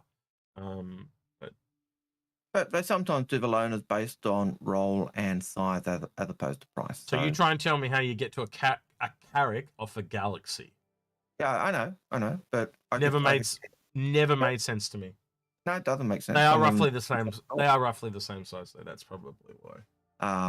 So you can do those types of things. So yeah. All right, Kobe Bryant says, did you all see the Javelin rework and Squadron 42 monthly update? I did see the Javelin rework. In fact, I believe we even talked about it last week. We did talk about it last week. It was one of the things I picked up and I was, ooh. Yep, you did bring it to my attention at the time. Very much. So yeah, I always like the monthly reports. I don't always read them in depth, but they're so... Mate, you read the Squadron 42 monthly reports. For the last year, it has been... The language to me has been saying polishing. Yeah. Optimizing. Everything for the last year has been saying they were done. And when Chris said, it's feature complete, I just went vindicated. It just was, to me, was everything we'd been saying all year was what Chris said was the actual fact. Yep. So yeah. So read those monthly reports, and you'll get, if you think you're not getting enough info from the videos, read those monthly reports. I think the funniest one, and I'm trying to remember exactly how it was worded. Instead of saying beta, they said after alpha. Yeah. Because they've told them they're not allowed to say beta or something because it'll freak people out or get people too excited. But what's after alpha? Alpha plus 1. Yeah. Beta minus, or I don't know. But it's kind of funny when you look at it that way. Yeah. Arcane DGR, the question. They say, with master modes, will capital ships be a multi-layered goal to defeat? Having to remove escorts and turrets before you can bring the ships that can actually... Yeah. And I think they even hinted at that with, a fighter can't take out a big ship, but it can assist and help. And I think that's the type of thing you'd be doing, once helping take out certain components or systems or... a part of any fight is also knowing when to run. Like Idrises are going to overextend themselves, and it'll eventually, like any ship will, and eventually they're going to be, oh shit, we're in trouble. We need to get out of here. Your fighter's called the Gambler. Yeah. No, I don't know. You know what I mean? You missed the reference. I'm sorry. No, I didn't get it. Sorry. Kenny Rogers for Gambler.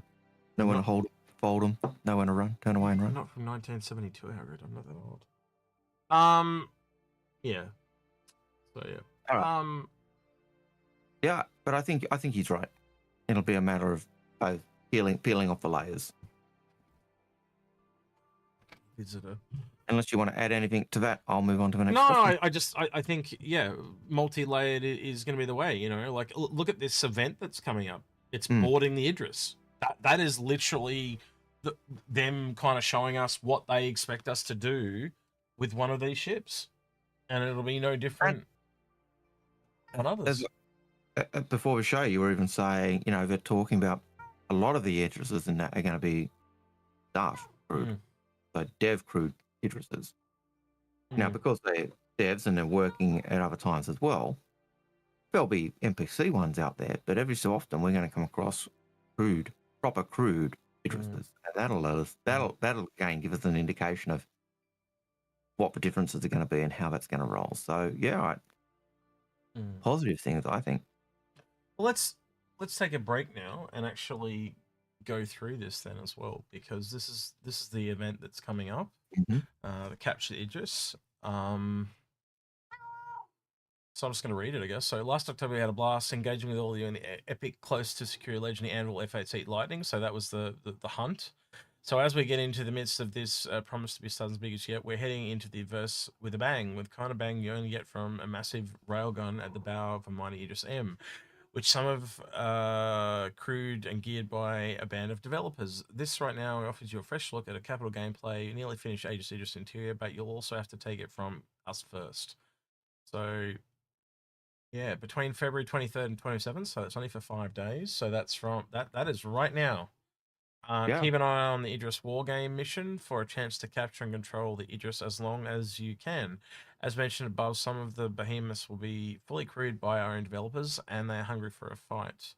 Rally your crew so you can take down... Now, I've already seen videos on this, Algared. I don't know if you've seen them already, but there are already videos of people boarding into the hangar, fighting their way through the corridors up into, the cockpit and taking control. So there are people already doing this. They're also selling the Idris P as well in 3 waves. So there you go. So the first one was at 4 a.m. our time. So it is now 6:30 a.m. So the next one, what's that? That is 8 hours later. So that'll be that'll be right on noon for us. Yep. And then 8 p.m. Interesting. Oh, wait, no, that's UTC. That's UTC. But that is completely off. I need to do it again. But yeah, they're 8 hours apart. That's pretty standard when it comes to... It's a nice balance. Well, it's the same as AIE and Invictus is exactly the same. But yeah, it's the first time, to my knowledge, Algared, they've ever sold the Idris outside of AIE or Invictus. Is that the same for you? Apart from the original launch of the Idris P? True. Yeah, true. Yeah, true, the original. All right, let's have a quick look and see what else we've got here. So we've also got the Idris P, Mantis, don't see that too often anymore. Scorpius Centaurs, Sentinel, Inferno, Carrick, Cutlass Blue, Gladius, Hawk. That's an interesting one. You don't see that too much. Yeah, I don't know. They're all pretty... Well, they are also combat-y. Often. A lot of those ships are ships that aren't always available because they're combat ships. Yep. So I'm kind of surprised of a few others aren't in there, like the Redeemer, but I guess the Redeemer is more easily accessible. Would have been nice to see some ones that are rare, like the Perseus get in there and Polaris too, but obviously they'll probably see the Polaris one around the Polaris. I could see some of the ships being there because they, the hangar. The hangar of the Idris, I could see others being because they stopped the ships running away. So yeah, it's going to be a big event though. I think they've been talking about Capture the Idris for years now. It would have been almost a decade at this point. Look, I can remember Chris talking about it in 2014. Yeah, but yeah, likewise. So yeah, and it's the first new art we've seen in a really long time too. There's 2. What the hell happened to that? Interesting. Are these Idris P's or Idris M? They said Idris. Do they have the Idris size 7 gun on the Idris top? P's Idris P's for sale. Idris M in game. I mean, in game when we're fighting, are they Idris P's or Idris M? Something just broke on my interface here. I'm just trying to fix it, but I don't think it's going to fix for some reason. Don't know what happened there, but it is dead as a dodo, so we're going to just have to live through that, Algared. It's not going to work for the moment, so I'll just rely on you for that one if you don't mind. Sorry, just trying to fix some back-end stuff here.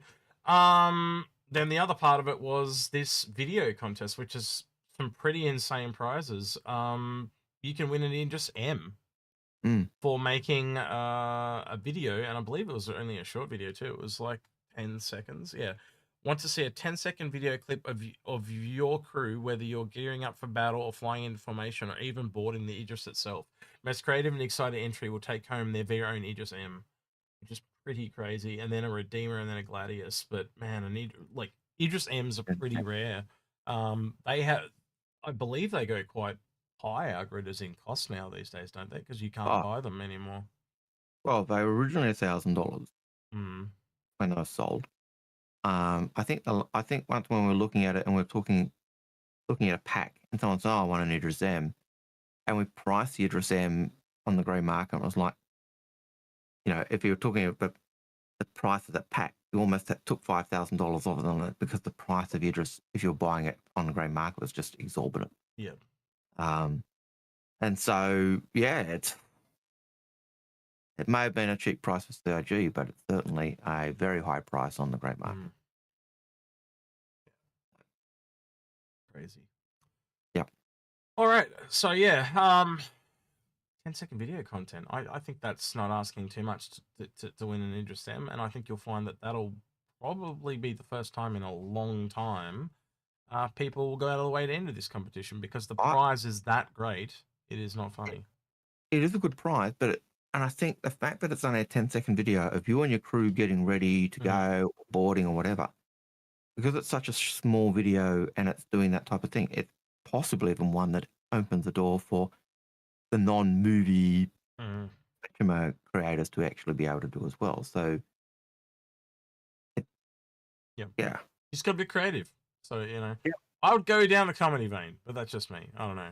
That's where I'd go. Make him laugh, win him the funny bone. Yeah. Alrighty. I think we'll just go over these last two here because I'll probably forget them if we don't go over them now. I just that there's a new launcher coming. I know it's a bit of a vanity project, Algared, but do you like the look of that, or? Oh, look, I just said parody. I think anything that makes it look clear, it does look clear. To me, it looks clear and crisp. You've got your different options to go for, a little bit more info on them. Definitely bringing more of those news elements in, So and the guides and the comlink and stuff like that. So they're making it more of the entry point into the game because I think they're going to realize that it's going to shift to this rather than the website. Once people start coming into it, this is where it's going to go. I wonder why they're updating the launcher this year, Algared. Did you got any idea why they'd be updating it this year? I have no idea why it'd be possibly doing the launcher update or why they'd be doing CitizenCon on the 42nd week of the year. I don't know. No reason. They never updated it before, but now's the time. It just felt like the time. That's what it was. Yeah. They're releasing a certain or announcing a certain game. So around sometime this year. Yeah. So it's also got some starter stuff on there, but that's about it. I think that's about it. That's everything. I think I got everything. Yeah, and the date that we talked about previously already. Right. So that's everything I had kind of queued up to talk about. Let's get back to the questions. We've only got about what's that? 6, 7, 8, no, about 10 questions left there. We're only halfway through the show, so we might be ending early, Algared. Let's see how we go. We'll see.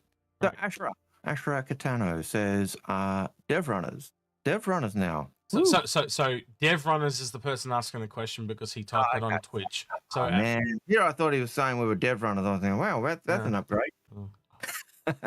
How much are the tickets for CitizenCon? Usually not including the flight. I think last year they were $100 and then $200 for the VIP tickets. Yeah, it depends on what type of ticket you get. So, so yeah. Yeah. $100, $200 for VIP. Yeah. And the VIP ones sold out in like half an hour. They went pretty quickly. Raymond's 10 says, when Sony purchased Firespray Studios a couple of years ago, Theatre of the War ceased to be worked on. Is that totally? I don't think that's necessarily true because we have not seen a lot of Sean Tracy since that time. and I'm pretty sure he's continued to work on it with other Yep. people. And the theory that we've always had, well, I haven't really asked Algared this directly, but the one I had with the military boys was that, especially SA, is that this is going to be kind of like the multiplayer component to Squadron 42, because if you can kind of come out with a few small maps and play a Battlefield-esque kind of experience, and you could even make that free to play, by the way, that brings people in. They have a look at Squadron 42, and then, by the way, we're making an entire MMO universe, blah, blah, blah, and you can see very quickly how it will drag people in. Yeah, it helps sell the rest of the game. They'll come for that experience because it's free, but they'll stay because it's so good, and they'll move on to other things because they'll quickly explore. And yeah, like the game mode, we've talked about this in other shows as well. Like, you could do different planets with different scenarios, but essentially those different planets are different game modes. So you can have your Tarkov planet, your Hunt Showdown planet, your you know, and that was first put to me by Level Cap when he was on the show. He's the one that said that to me. He said you could just have different planets with different scenarios, and he's not wrong.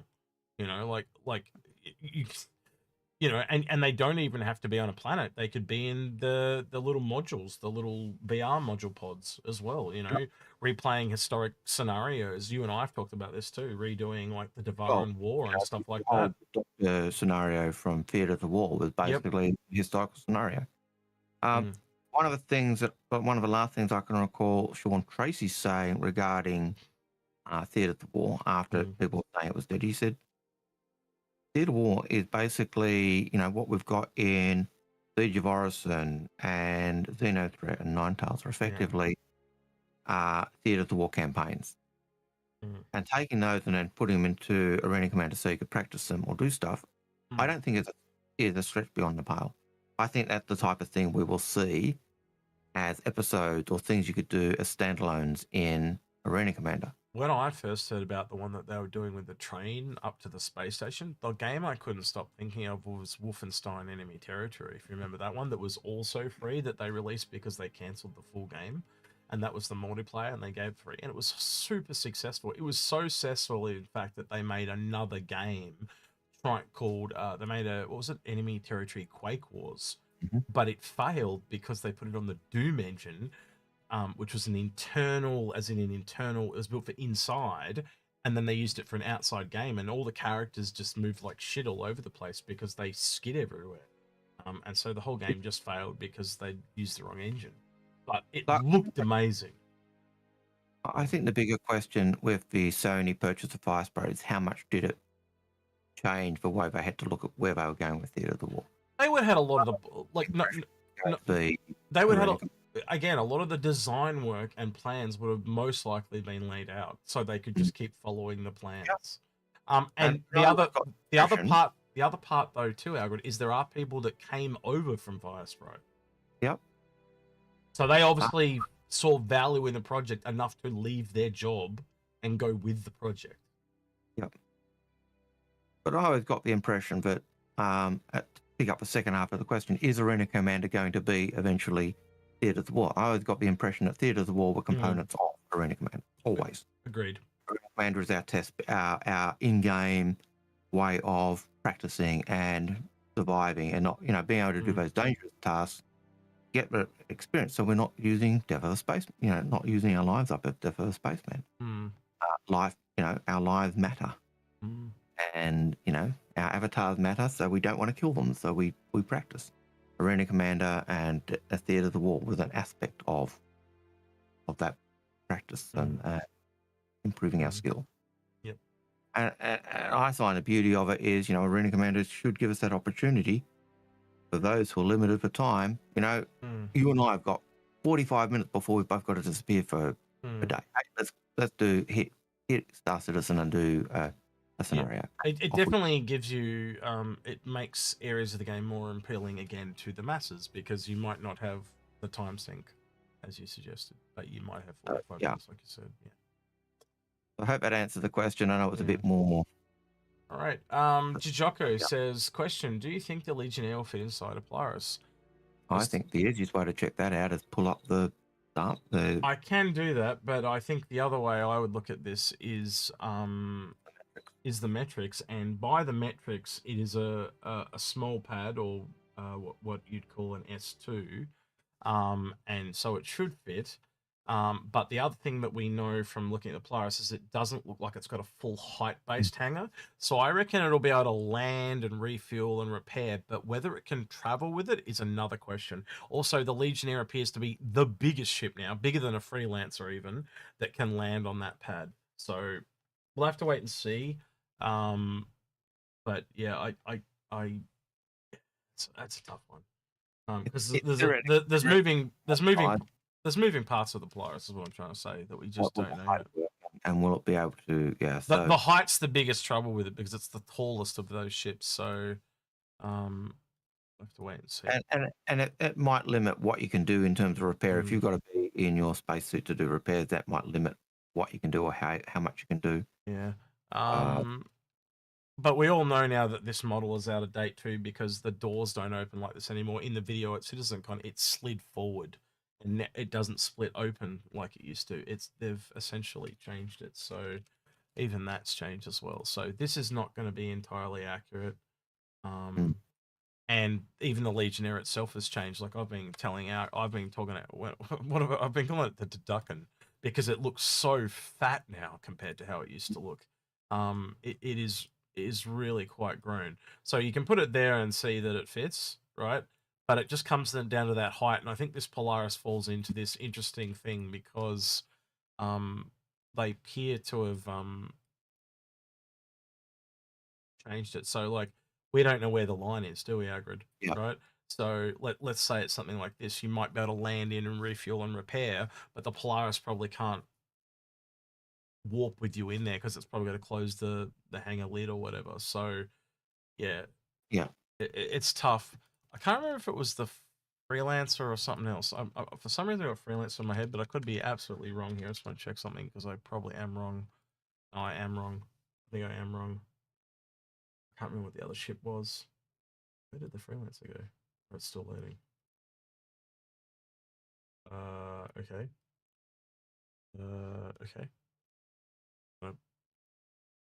All right, there we go. I'll just delete that one. That takes so long to load. I don't know. Yeah, that's definitely way too long. Yeah. So I think I'm remembering the wrong ship there. Let's go back and have a look at it. Or maybe I'm not. Maybe you're not. But that looks like it will fit as well. Yeah, I think it's a length versus height thing. I'll have to go. Yeah. Look at it again. It has been a hot minute since I've looked at this stuff, and you got to remember all the stuff in our heads. Yeah, it's very hard to contain all of Star Citizen information in your head. Yeah. Yeah, I've got it written down somewhere. I'll have to go look it up. But sometimes I'm amazed at how much we actually do recall. Yeah. Yeah. I don't know. Yeah, I think you'll definitely be able to land the Legionnaire. I think that's all. I'll leave it at that. Yeah. Maybe if anyone in chat's got any ideas there or anything that they've laid out, but I'm pretty sure it's the reason I'm bringing this up is when it was in the CitizenCon video, I thought it was very shallow. And the other ship that I'd compare it against that I know you and I have both looked at is the Odyssey. The Odyssey is like a bucket, where this thing's like a little storm gutter. Like it's way shallower. So I think they've kind of changed it so it's more like a pad. You kind of land in it and it's like you know what I mean? Where the one on the Odyssey you go right in. I think the Odyssey's hangar almost feels very much like a Javelin's Yeah. But I could see the Legionnaire being a perfect boarding ship paired with a Javelin, just because of what the idea of a Javelin's hangar was for. You know, the Marines to be able to get in their ship and go over and board or do whatever they needed to do. Makes sense, doesn't it? You know, the boarding mechanics of a Legionnaire just seem to lock them down with the Polaris, go over and board them with the Legionnaire. It almost sounds perfect to me. Yeah. Well, lock them down with any capital ship. Take one of those and then go board them. Yeah. But yep. Right. I hope that kind of answers your question. I don't know. we did or not, but I hope we did. Right. To the best of our knowledge, yes, it does look like it fits, but yeah, there are some unknowns there. So yeah. Starborn, sorry, not Starborn. Starborn 95 says regarding the replication layer, server meshing, and its finished state, what will be the server player cap? What will the server cap player be around? Will the cap encompass the whole verse, or will the cap for each individual server be collectively with? It'd be more room based. It'd be container based. Yeah. So that's why they're meant to be eventually be dynamic, because then say the cap right now is 100, right, and it stayed at 100. It won't be the server can scale to a container size. So if you have 100 people in one ship, theoretically an entire server could be run by that one ship. You could, though, theoretically get 100 people in one room, and right next door there is another 100. And as you walk between the two rooms, you'd be that's what they were showing at CitizenCon. Essentially, was the moving between object containers, and that was the one thing they didn't really super elaborate on. What was the object containers? But if they had talked about that a little more and explained that a little bit at the start, which they didn't, I don't know why. But when we did the stream, we did talk about it. I don't know if you were there that day or it was Grim that was there, but No, I remember in the rooms, I think. But that was one of the the point that I really liked. The point I'm trying to make, though, is that's the one part that was missing from that stream. And when you put 2 and 2 together, though, that's the whole tech they're essentially trying to build. They're trying to build this thing. Like, if you go into World of Warcraft and you go to a capital city, it lags like crazy because there's so many people in it. You know, the way the servers work right now is it's an area of effect. The more you're only drawing information from people that are close to you. So obviously, the more people close to you, the worse it runs. But if you can all of a sudden cut things into containers, and even though they're only 5 meters away from you, it just culls that information out. That's why containers essentially work a lot better than what they had with the area of effect stuff. And you can combine that tech too. So I can see into other containers, but do I need every piece of information because it's the other, it's like 200 meters away. So far away. Exactly. So it's just an evolution of that tech essentially. But it's the first people they're the first people to ever actually theorize it, and even as they said at CitizenCon, they didn't know if it was going to work, and then it did. That's why Chris said he was crying when he saw it, because it was validate like it was validation to them that this was all going to work. When you look at the problems with cities in games where you go to a city and it lags like crazy, it's because everything in that city, every person in that city, every person at the auction house, everyone everywhere is in that information. That's the information dump. When you can break it down into the rooms, that reduces that information that has to be there, and it just saves so much rooming power. That's what makes it able to be so smooth. And that's what the room tech does. It's a beautiful thing. Yeah. I'm just going to have a look at this real quickly because I'm reading a couple of questions in chat about the Polaris. I'm just talking ship. Yeah, hang on. I'll flick it over and we can talk while I'm looking. But I'm trying to find the part on the Polaris. And I unfortunately get distracted by things on the screen, so that's a nightmare for me. Feature, backlog, banner measurement. So Matt C. Hang on, Matt P. hang on. No. Don't move on. Okay. I'll just try it. Polaris. No, it's fine. It's fine. Down. All good. All right, hang on. I got the Polaris. I'm just trying to get to. What if I showed us the inside of it? Yeah, here we go. I think I've got it just loading. Oh, here we go.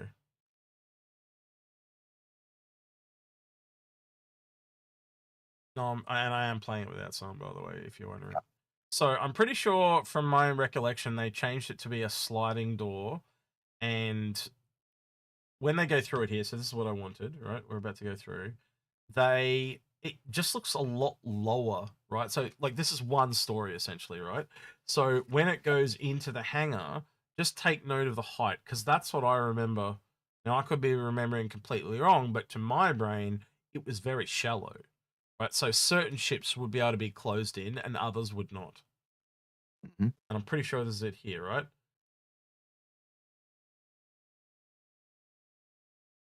Maybe it is deeper than I recollect. I wish it had more lights, but lighting, but yeah, does it necessarily mean it is actually shallow? That's what we don't necessarily know. maybe it is taller. I would say 2 stories. Yeah. But at 2 stories, now here in Australia, right? And I don't know, I know this is not the world over, but Algared, from your recollection, a door is 2 meters tall, and I think a roof is 2.5. Is that your recollection? Yeah, pretty close. 183 centimeters, I think. So pretty close to 2 meters. That would not be correct because I wouldn't be able to walk through the door because that's exactly how tall I am. Yeah. So a door is 2 meters, and the roof or the ceiling is 2.5. From my some of my dad and uncles were builders. That's what I remember, right? So I'm just going to take the assumption that the measurement that I took, I may have got the one figure wrong, but hang on. You're missing the point. What I'm trying to get to is if this is 2.5 for 1 story and this is 2 stories, that's only 5 meters, right? The Legionnaire is 10. That's my point. Yep. So the shallow thing still potentially stands. Now the reason why this makes it hard is it's very dark, but notice how there's a reflection there? Mm-hmm. So that means that one's the wall and one's the roof. So the middle line or the ceiling, and you can see it here as well, is there. Yeah, but so I would, yeah, it's hard to tell because of the lighting. Yeah. Again, if this door is 2 meters, I would say at maximum the ceiling is 6 meters tall. Yeah. If the door's 2 meters, you're probably looking at, 2.5 of a roof for a single floor. Yep. 2 floors, you'd expect, 5 to 6. Yeah. Yeah. So I have to wait and see. The other part of this, obviously, is once it goes through, it goes to the outside. That's the part I want to see. It's just I'm going to skip ahead here if I can, because I'm pretty sure they change. Maybe we might see something when the ship comes out. That's the other part I want to see real quick. Oh shit! I went past it. I think I went past it. No, I've gone back. Nope, I did not go past it.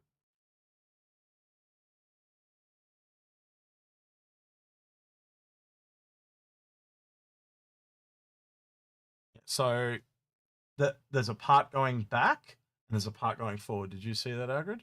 Mm-hmm. Just gonna ship that comes out as a Scorpius. That's a heavy fighter, so that's fairly large.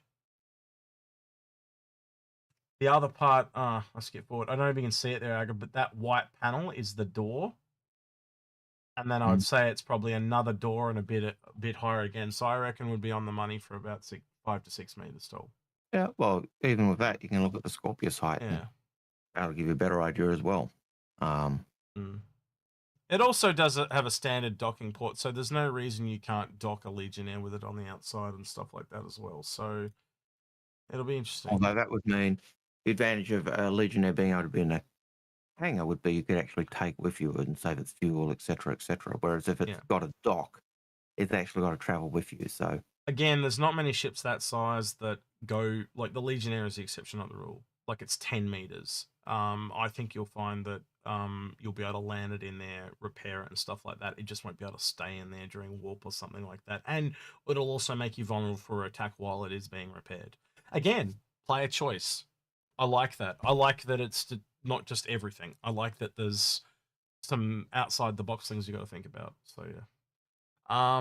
Real quick. I imagine the key thing would be if it's got it open. If you landed in there, so you could take your crew on board, Marines on board. If it's open, they would have to go through in their jackets or their spacesuits because the atmosphere in that room while it's open. So at least theoretically. We've got a first-time chatter. I find this question's a bit of an oxymoron because it says the first-time chatter, and he says, question, how will master modes change combat against capital ships? Will we need to attack in waves dealing with escorts and turrets? First, I asked this question before. Well, if you asked it before, how did you ask it before if you're first-time chatter? I'm really confused. And that was from Arcane. because he may have asked it on a different channel. DGR Digger, Arcane Digger, and these glasses. Right. And asked the question on YouTube. Yeah. I can't And see then- YouTube chat right now because of what happened on my screen. So Algared's exclusively covering that for the moment. So he asked the question in YouTube. Yeah. He's now in Twitch. Yeah, So, but he obviously is that new. He doesn't understand. So the way it works, mate, is it comes through to us on a massive list. And so if you ask the question once, we'll eventually get it to it. But we can be sometimes an hour behind the questions because we take all the time in the world that we want to answer them. But we'll get around to it eventually. to get them installed, and we just answer them in the order they come in. And Yeah. so Yeah, so you'll probably find if we go through this that we've got your question. So the one that I just answered had just gone in. I don't see another one from YouTube though. Do you, Algared? he answered it. His question came in. Oh, at we did.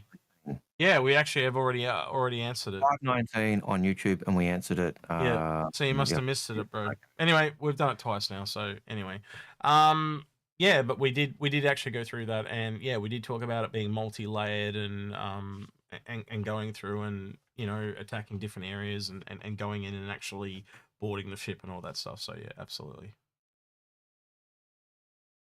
No, it's totally fine. No worries. All right, glad we're on the same page. Right. But same thing we tell people it feels like we do this every week. The As questions go always. in, gives us plenty of time to talk about them. Just shows there's a lot of new people coming in our grid. That's all. Yeah. Our no bot problem. makes it easier through it. And the fact that the bot's there is why we can actually spend 5-10 minutes on each question, because we don't lose them. They're there. Algared loves that bot. He I doesn't like it when I'm not here. Oh, hell no. When we couldn't put it up when you were away, it was like, oh man, where's that question? He definitely leaned to appreciate. I told Pickles when I talked to him during the week. He said Algared's in love with your bot. Don't you worry. I do. I just want it to be something we can all access when we're running. Right. You do the next question for me. I just got a message. Yep. So Benjamin Frick says, question: will Toby control gimbals now? Yeah, I would imagine if you're in gimbal mode and you look where you're going, I imagine it will. But I imagine any eye tracker will help with gimbals if it's based on looking at where you're targeting. And Sorry, I missed the question because I've got people. will Toby control gimbals? Damn. I just got a message from Lemming. Apparently asked that question like 5 times.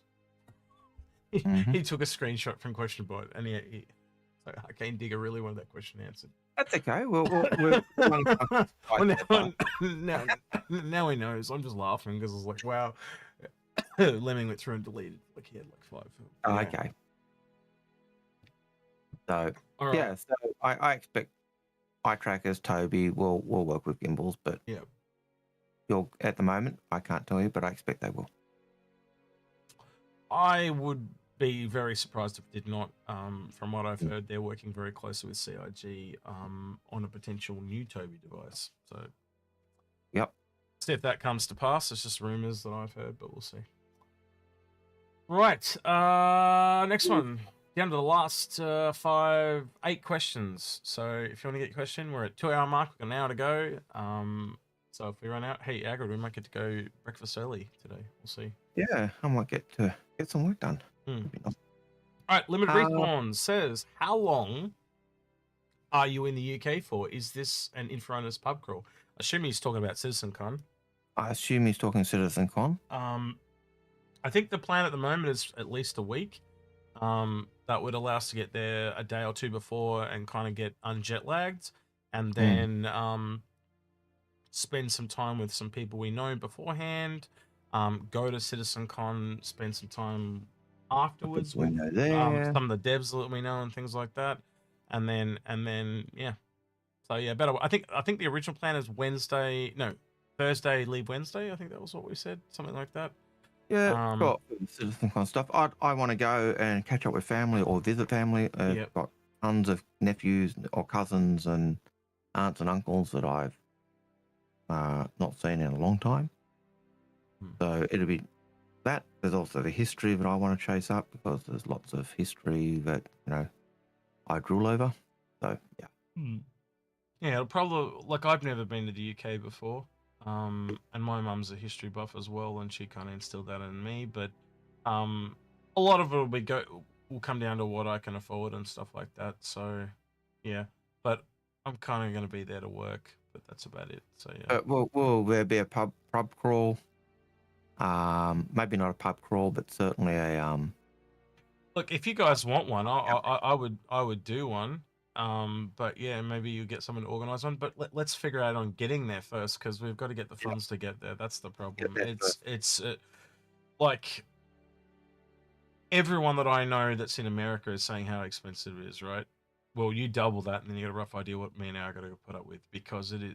They're talking about a 12-hour flight. We're talking about a 27-hour flight, right? So it's way, and that's just me going from essentially where Algared is to London, right? We've still got to go into Manchester, and I've got to get to where Algared is. I think it's a 2-hour flight or an hour-and-a-half flight from where I am to where Algared is. So yeah.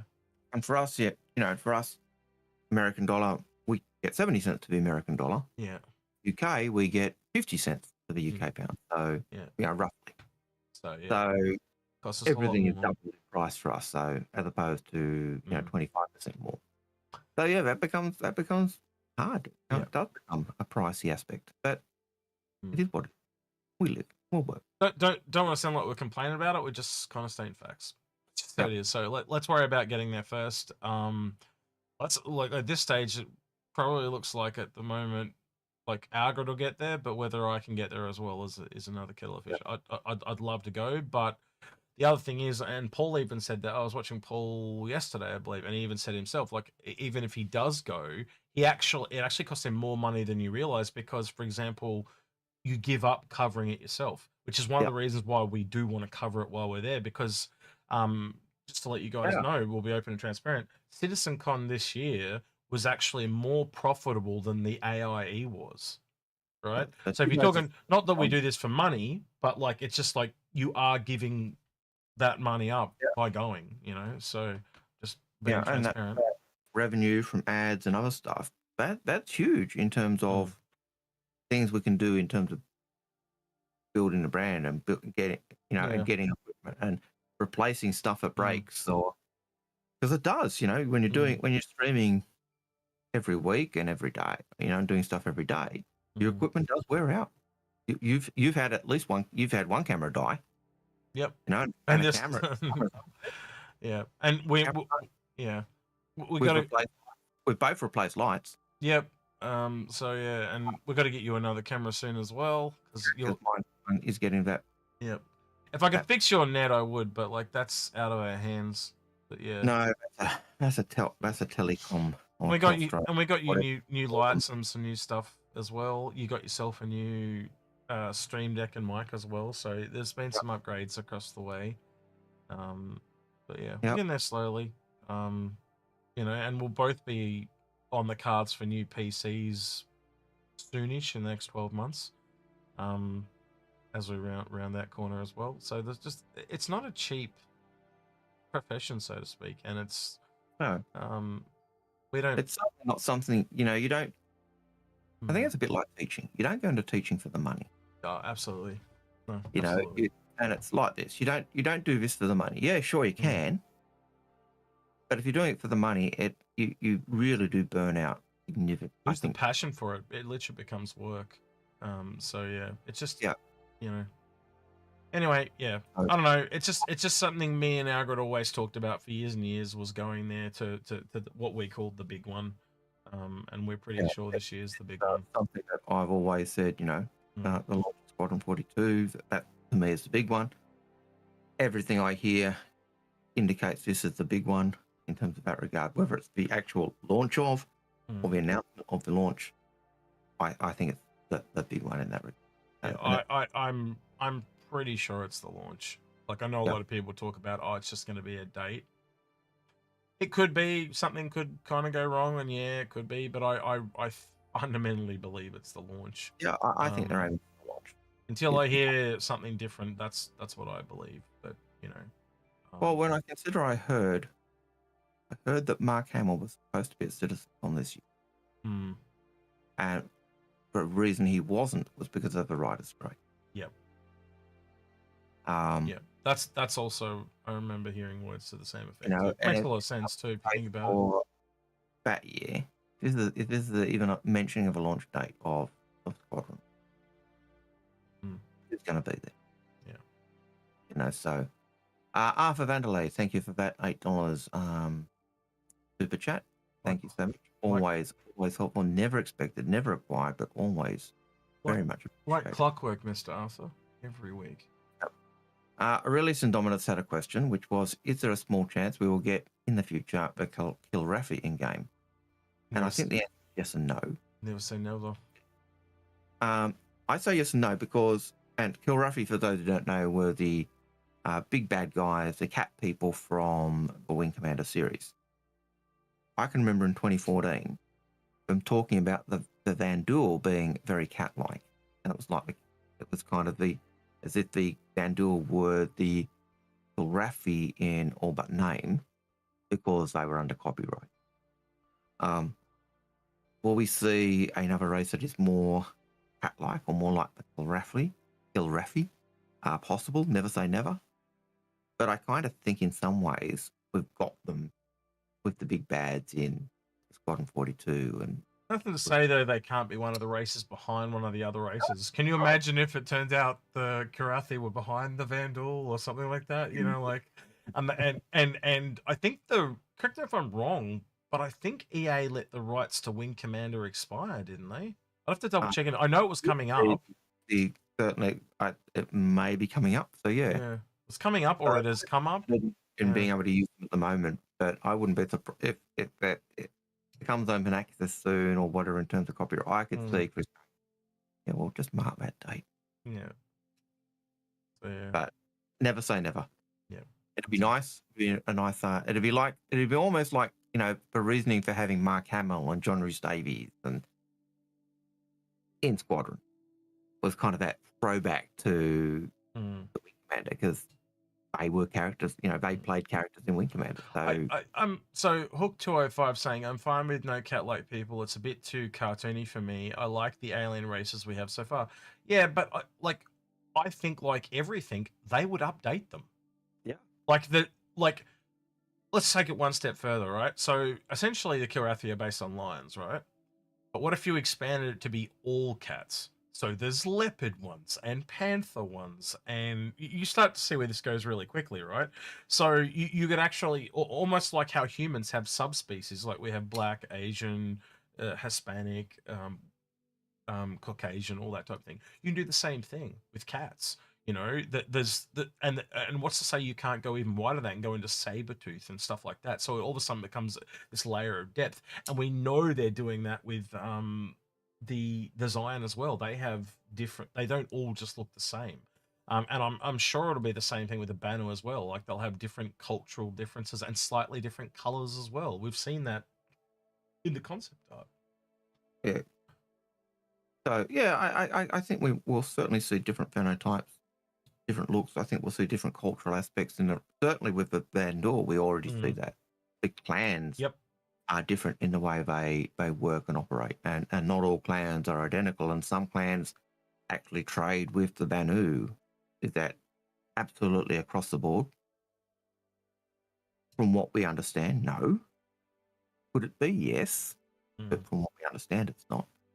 So, yeah, but I can also remember them talking about the Vanduul and talking about the way they moved like a cat and having the legs and the form and talking them in terms of that regard. And yes, I can see people saying Thundercats are coming. Yes.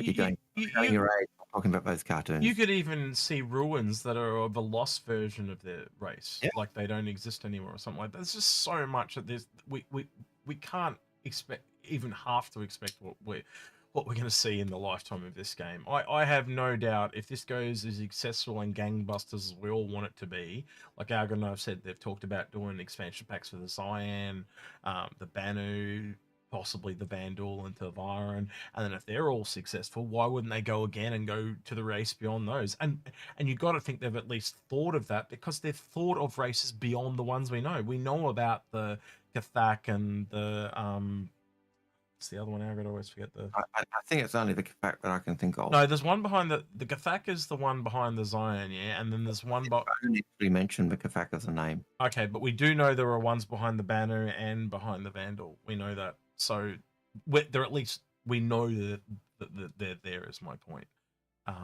So yeah, we'll see. Yeah, someone said a Howard the Duck race. Yeah, okay, sure. Can you imagine that? Quack, quack, quack, quack. They love the They're aquatic. They're from an aquatic world. And they universally fly the 890 jump. Yeah, something like that. Yeah, that'd be funny as. The 890 jump is a duck. Yeah. Oh dear.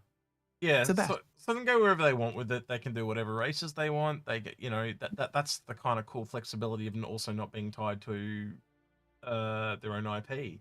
Because imagine just for not that it wouldn't be cool, but imagine this will say tied to Star Wars. Can you imagine the limitations that puts on what you can do? You're instantly got a lot less to work with because you've got to work within someone else's IP confinement, and they're going to want to control what you can do and when you can do it, and make sure everything lines up law-wise and stuff like that. But when you're making it yourself, you got a lot more freedom. You can go bigger, grander. When you don't have a big publishing house saying you must put it out by this date, exactly, you can actually hopefully make sure it is working the way you wanted it to work. Yeah. Which is another reason for everyone to get into the PTU. They have the experimental mode and give them feedback. Yeah. I do hope eventually, I'm just reading here, someone said a fishbowl race, right? And I was thinking, yeah, I'd really hope eventually they have something that's like a non-bipedal race. But can you imagine it was a race where they're smaller, but they use mechanical suits or something like that because they're so tiny to fit in with everyone else? Because that would be a thing too, right? If you're a much smaller race and you're on your home planet, everything's scaled down, but then you have visitors, so you'd have a small world and a large world type of thing for the visitors. But then when you go out into their world, because everything's larger, you'd have to have a suit to do it, wouldn't you? You'd have to get into a suit and make yourself larger, so to speak. So that could be really interesting. You're a much smaller character, and all of a sudden the whole perspective is different, and everything just seems bigger. Can you imagine the levels where, in the single player, you get knocked out of your suit, and then you've got to run through the vents and shit. You can see all the cool things that they could do with it. Anyway, all right, I'm buying the Sky Dream in here, but yeah, where you've got literally the ship is an android with the crew operating the ship. I've also seen other movies. I think. Yep. The one I'm thinking of is the one with Will Smith and. The Men in Black. There's also the one with the comedian. Yeah. The comedian. That really narrows it down, Algared. The comedian. Boomerang did not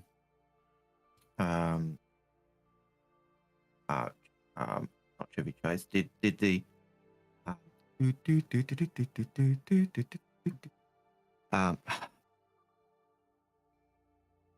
Algared, your age is showing. Can't remember his name. I even tried to tune, but yeah, it didn't work. Sorry. No one seems to mention anything. Eddie Murphy? Eddie Murphy? Is that the guy you're talking about? Eddie Murphy. Thank you. And what was the movie? His character was an android type thing with. Okay. Beverly Hills Ninja? Is that? No? Nope. Okay. I'm just looking for movie titles in chat. Several movies where they've kind of had that android as a human with more aliens inside. So yeah. Actually, apparently he's reprising that role on Netflix real soon. There's a Beverly Hills coming out on Netflix. Oh, it'd be nice with Eddie Murphy. So yeah, Beverly Hills Cop was me trying to think of the actor. Yeah.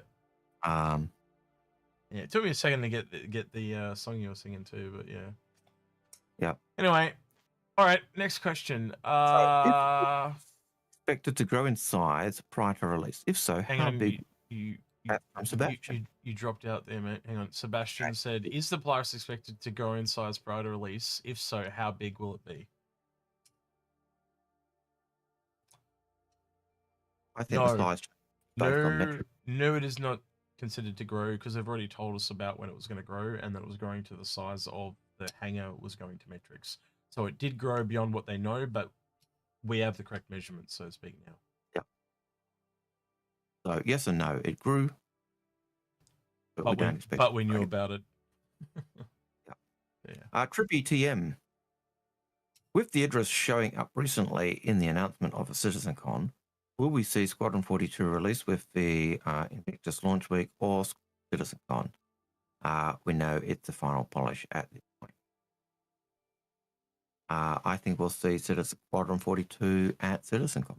Yeah, and we've thought that for a while. Almost 2 years at this point, isn't it? We want to get to CitizenCon because for the longest time we've thought this is the one where it will be released, and if not released, it'll be. I think the goal is to aim for CitizenCon. If they can't make it, they'll give the release date of when they expect it to be. That's what I think. But I'd agree with you on that, mate. And I could be sucking on a whole heap of hopium. But everything I've heard seems to see, when I read the monthly reports, and I was saying this last year to X, I said, look, have a look at this monthly report. Everything I'm reading says they're done. And you looked at it, and you were picking up other things that I'd missed, and you're saying, that's, you do that at the end, you do that at the, so everything that I read says they're finishing off, they're polishing, they're optimizing, they're doing all those things. So I don't see why it wouldn't be. Yep. That's just great. Riddick, with CIG using the Idris publicly, will players that own one see it release this year? Well, they did say the Idris would come out with Squadron 42. Or shortly after, wasn't it? Shortly after? Yeah, it's kind of shortly after, around that time, and the Javelin would come even later than that. But given that we believe that Squadron 42 is slated for this year, I have to give the answer of yes. Yeah. I think it's also relies a little bit on server meshing. Yeah. But the other thing I would say is if it's going in-game right now and people are able to board it and play it. And see what I mean? So obviously it uses a lot of resources, so they only want to have one of it on the server at a time. They don't want to have like people spawning 10 of them, or you know what I mean, like everyone spawning one. And that's what they're worried about, because they already have performance issues with some of the other ships, like the Reclaimer and the 890 Jump, and that doing that. So, but I think the other thing that comes in is if it's a ship that's now got crew at different positions running different things. That's better than the Idrises we've got for the missions at the moment, where you can just go up a bridge and you can then, flying faster than anything else. So I think we'll see the Idris actually working closer to what it's supposed to, as opposed to just being a nice big ship that you've captured and fly around and blow things up. So, yeah. Yeah. I think you might even see the Javelin too, potentially, with the work that they're doing on it as well. Depends on when they get it finished by, really, doesn't it? So yeah, potentially that's on the cards. They get further meshing on and working better. Yeah. So all I'm saying is potentially that's on the cards for this year as well, but like at the end. All right. Riddick says, will we see life on planets this year? Well, that's a good one. I would love to see life on planet. I'd love to just, even if it was just the cattle just moving around in a certain area or certain other critters. We have seen elements of those bugs and stuff, but to see the cattle, to see the more normal critters, yeah, that'd be great. I think it's a pretty good likelihood to see, especially the cows. We kind of saw them in the game at the end of last year. That was really the one thing that they showed that wasn't on the planets at the moment. Yeah, the animal. I think that's also got a lot to do with server side, a little bit like players, like NPCs rather, standing on chairs and stuff like that. There's just not enough bandwidth there, and that'll come with server meshing. We don't have the bandwidth for MP. Like it's like when you get on a server on your own Algared, how well, or with very few people, how well do the NPCs work? They're like, they're really good. They're perfect. And realistically, if you think of what an NPC is and a creature that's walking around, they are effectively NPCs. They're both effectively NPCs. They're just doing different roles or different tasks. Yep. So if you're actual NPCs, you need a bugging out because of the bandwidth issues. If you add animals, which are effectively an NPC, you're adding to the same problem. So yeah, you've also got a little few differences. Like you've got different animation frames because humans work this well. You've got male and female, right? Because they work differently, but you get more animation frames, so there's more memory. It's a little bit more nuanced than what you're saying, but you are on the right path. You get where I'm going, though. Yes. You know, at a very base core level, you could say that, yeah. Yeah. Definitely NPCs are definitely more of an animal, but yeah, you know what you get where I got what you mean, and you're correct, but it's a couple of steps more than that, but you're on the right path. Yep. Right. Zero says, question. Hi, guys. I have not seen the article of the changes to the Javelin. Could you let me know what has changed? Thanks. Oh, God, we'd have to go back and read it again. Squadron 42 report. Is that what it and was? And they said they reworked the Javelin. And that's all they said, didn't they? I don't think they said much more than that. 2 sentences. They said we basically reworked the Javelin. Was it Squadron? Squadron 42 monthly report. Let's see if I can find it here. Nope. Roadmap roundup. Squadron 40. Here we go. And then I guess we can just look for Javelin. No, I can't spell Javelin. All right. The Javelin received a complete pass this month, including intact and damaged interiors, a full lighting pass, and dynamic dressing that reacts to the damaged version of the ship. Environmental art also continues to update the Javelin's exterior to a new, higher standard for capital ship exteriors. Once completed, they'll move on to the damaged versions. So it clearly tells me that a lot of these damaged states and stuff like that weren't really needed for Squadron, or they were faked or something like that. You know, like they just had it already broken, like we saw in some of the stuff. So, yeah, essentially they're making it player or multiplayer ready beyond the Squadron 42 campaign. And the lighting states and that things like that is because they're obviously moving things around. Yeah. Again, building things for a single player game is very different from a multiplayer game because you just don't know what a player is going to do. But with a single player, you can kind of lock people into certain rooms and things like that, so you can kind of guide where they go and control a lot more. But yeah. Right. I hope that answers that question. Last 3 questions. Yep. So, Raymets 10. Perseus. As an owner, I am thinking to upgrade to Polaris. Do you think there will be any major additions to the Perseus, i.e. added change of guns, etc., med bay, etc.? Is the dollar spent, is it better spent with a Perseus? Are the dollars better spent with a Polaris? Yes. Yeah. 100%. It's twice the size of the Perseus. It is twice the ship. Now, the only thing I can see as being that works in favor of a Perseus over a Polaris is crew size. Yep. That is it. But also, having the bigger ship, you can take the Polaris and earn down to a Perseus. Taking a Perseus and earning up to a Polaris will be naturally a lot harder. So the way you can kind of look at it is if you want the path of least resistance, it's better to go down rather than up. And that's kind of why we always recommend buying a bigger ship. So if you already had a Polaris and you were looking at getting a Perseus as well, that's totally fine. But if I had to pick between two, and the Perseus and the Polaris is one that we talk about a lot because of such a little price difference. There's been times where there's been as little as a $25 difference. I think the default is $75. But you put them in Hangerlink. We had it here before. Let's see if we can go back to it. Yep. I'll flick it over. Just double checking before I go. And the other thing is, like, while you're doing that, you look at crew quality. Minimum crew for a Perseus is 6. Maximum crew for a Perseus is 6. So you need 6 people, regardless, is what CIG is indicating, to crew it 100%. Yeah. Polaris, minimum crew 6, maximum crew 14. Yeah, so you're essentially getting 68 meters difference. You know, it's not quite double, but it's almost 70 meters difference. Other difference is Polaris is a capital ship, whereas a Perseus is, I believe it's still large. It's like Starfarer. And the Perseus is rated as a frigate. Yeah. So, which to me is capital, the Corvette was your subcapital, Mm. but the difference is it has no capital components, Yeah. at least according to the Matrix of Lies. I think, like, if we simplify this out, most of what you're getting, now not all, but most of what you're getting is this hanger, right? Because if you kind of essentially take this hanger off, they become a bit more the same size. But you got to remember, this thing's got 28 torpedoes, and I believe they're the one down from the max. I think is it size 9 or size 10? I always stuff this number up, and you tend to remember it.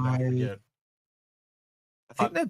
I think they were bigger. I think they're bigger than the size 9s because I always forget, but I know they're not as big as the Javelin. They're like one size smaller or something. Maybe I remember. My memory was they're bigger than the Retaliator, and but there's 20. Yeah, there's 28 of them.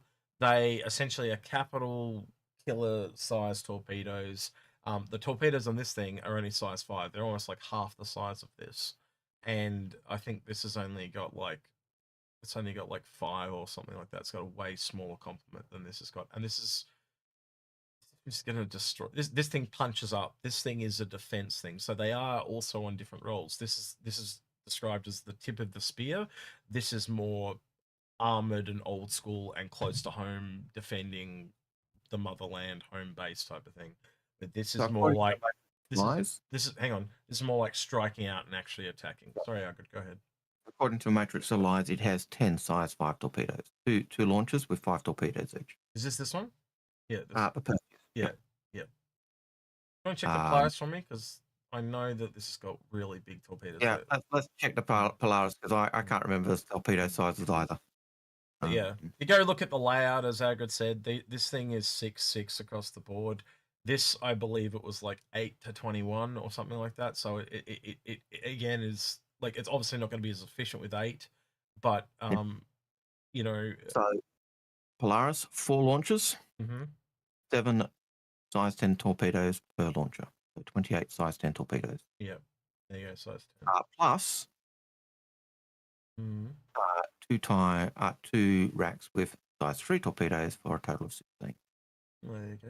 So it's even got, which I had not realised. Yeah. Until I looked it up on the Matrix of Lies. So it's also got some torpedoes that are big in this, in addition to that. So that's I've got size 3 missiles, 16 size 3 missiles, and no, a lot of people don't agree with our 28 size 10 torpedoes. So yeah, a lot of people don't agree with our big earn down thing, but it just makes a lot of sense when you've worked it through and done a lot of the math that we've done. And there's a lot of people that do agree with us. So at the end of the day, you buy the ship that you want. We are just giving you generalized advice, which is how you have to do this. And there are times, as we've shown in other episodes, we don't even follow our own rules, so to speak, right? Yeah. Buy what you want.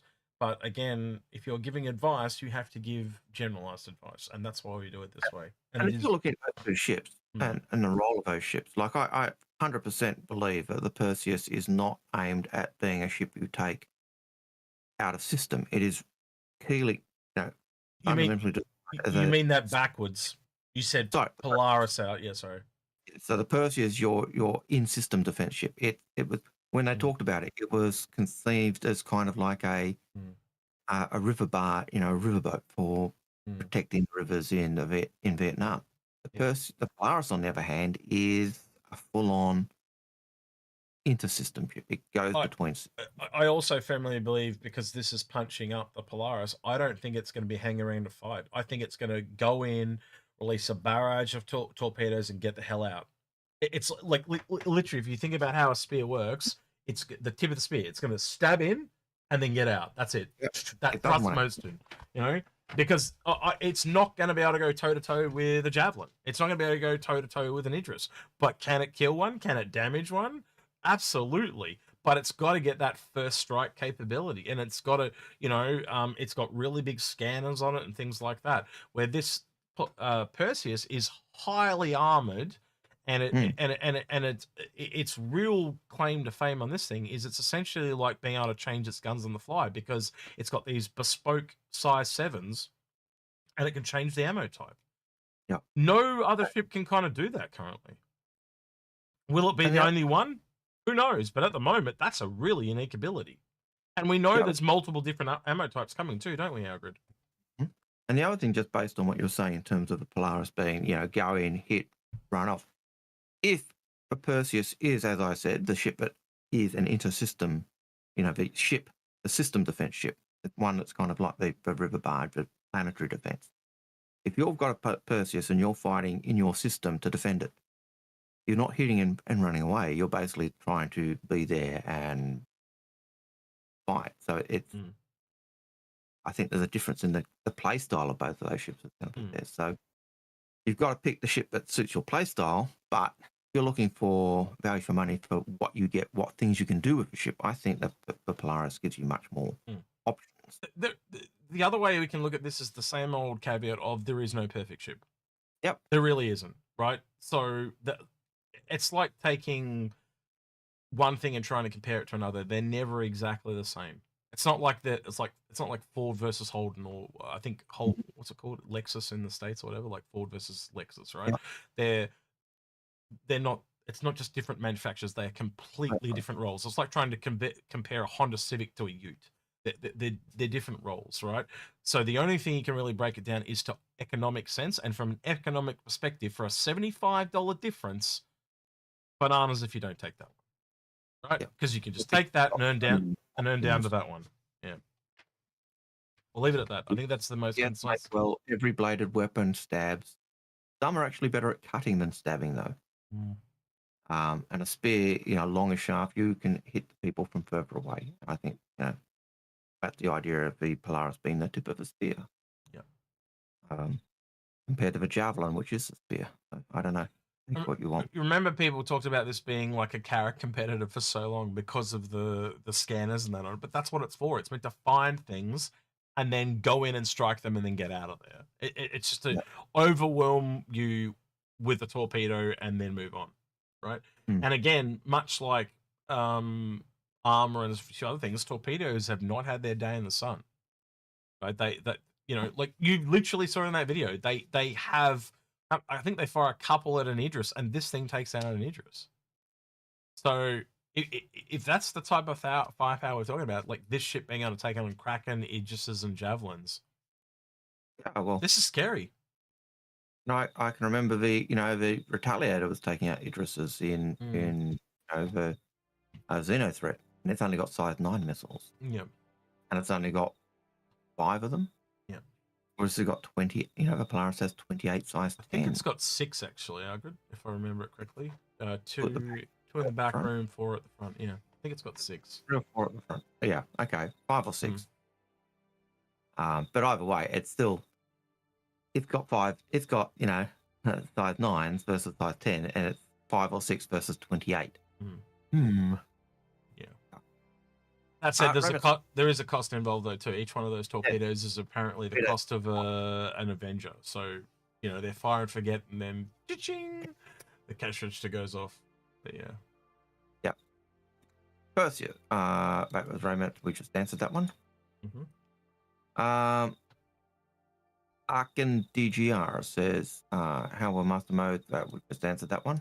I believe that's the whole peeling off thing. And Sebastian has a question. I recall that Chris Roberts hated that the choreography looked like cats. That was never his intention. It was just the random designer that made them and the way it kind of... Yeah, and I think it ties back to the way the choreography are cat-like, or was supposed to be cat-like, and the way the Vandal are cat-like, but they're not cats. So to me, what we see with the Vandal is an updated Vandal choreography the way Chris wanted them.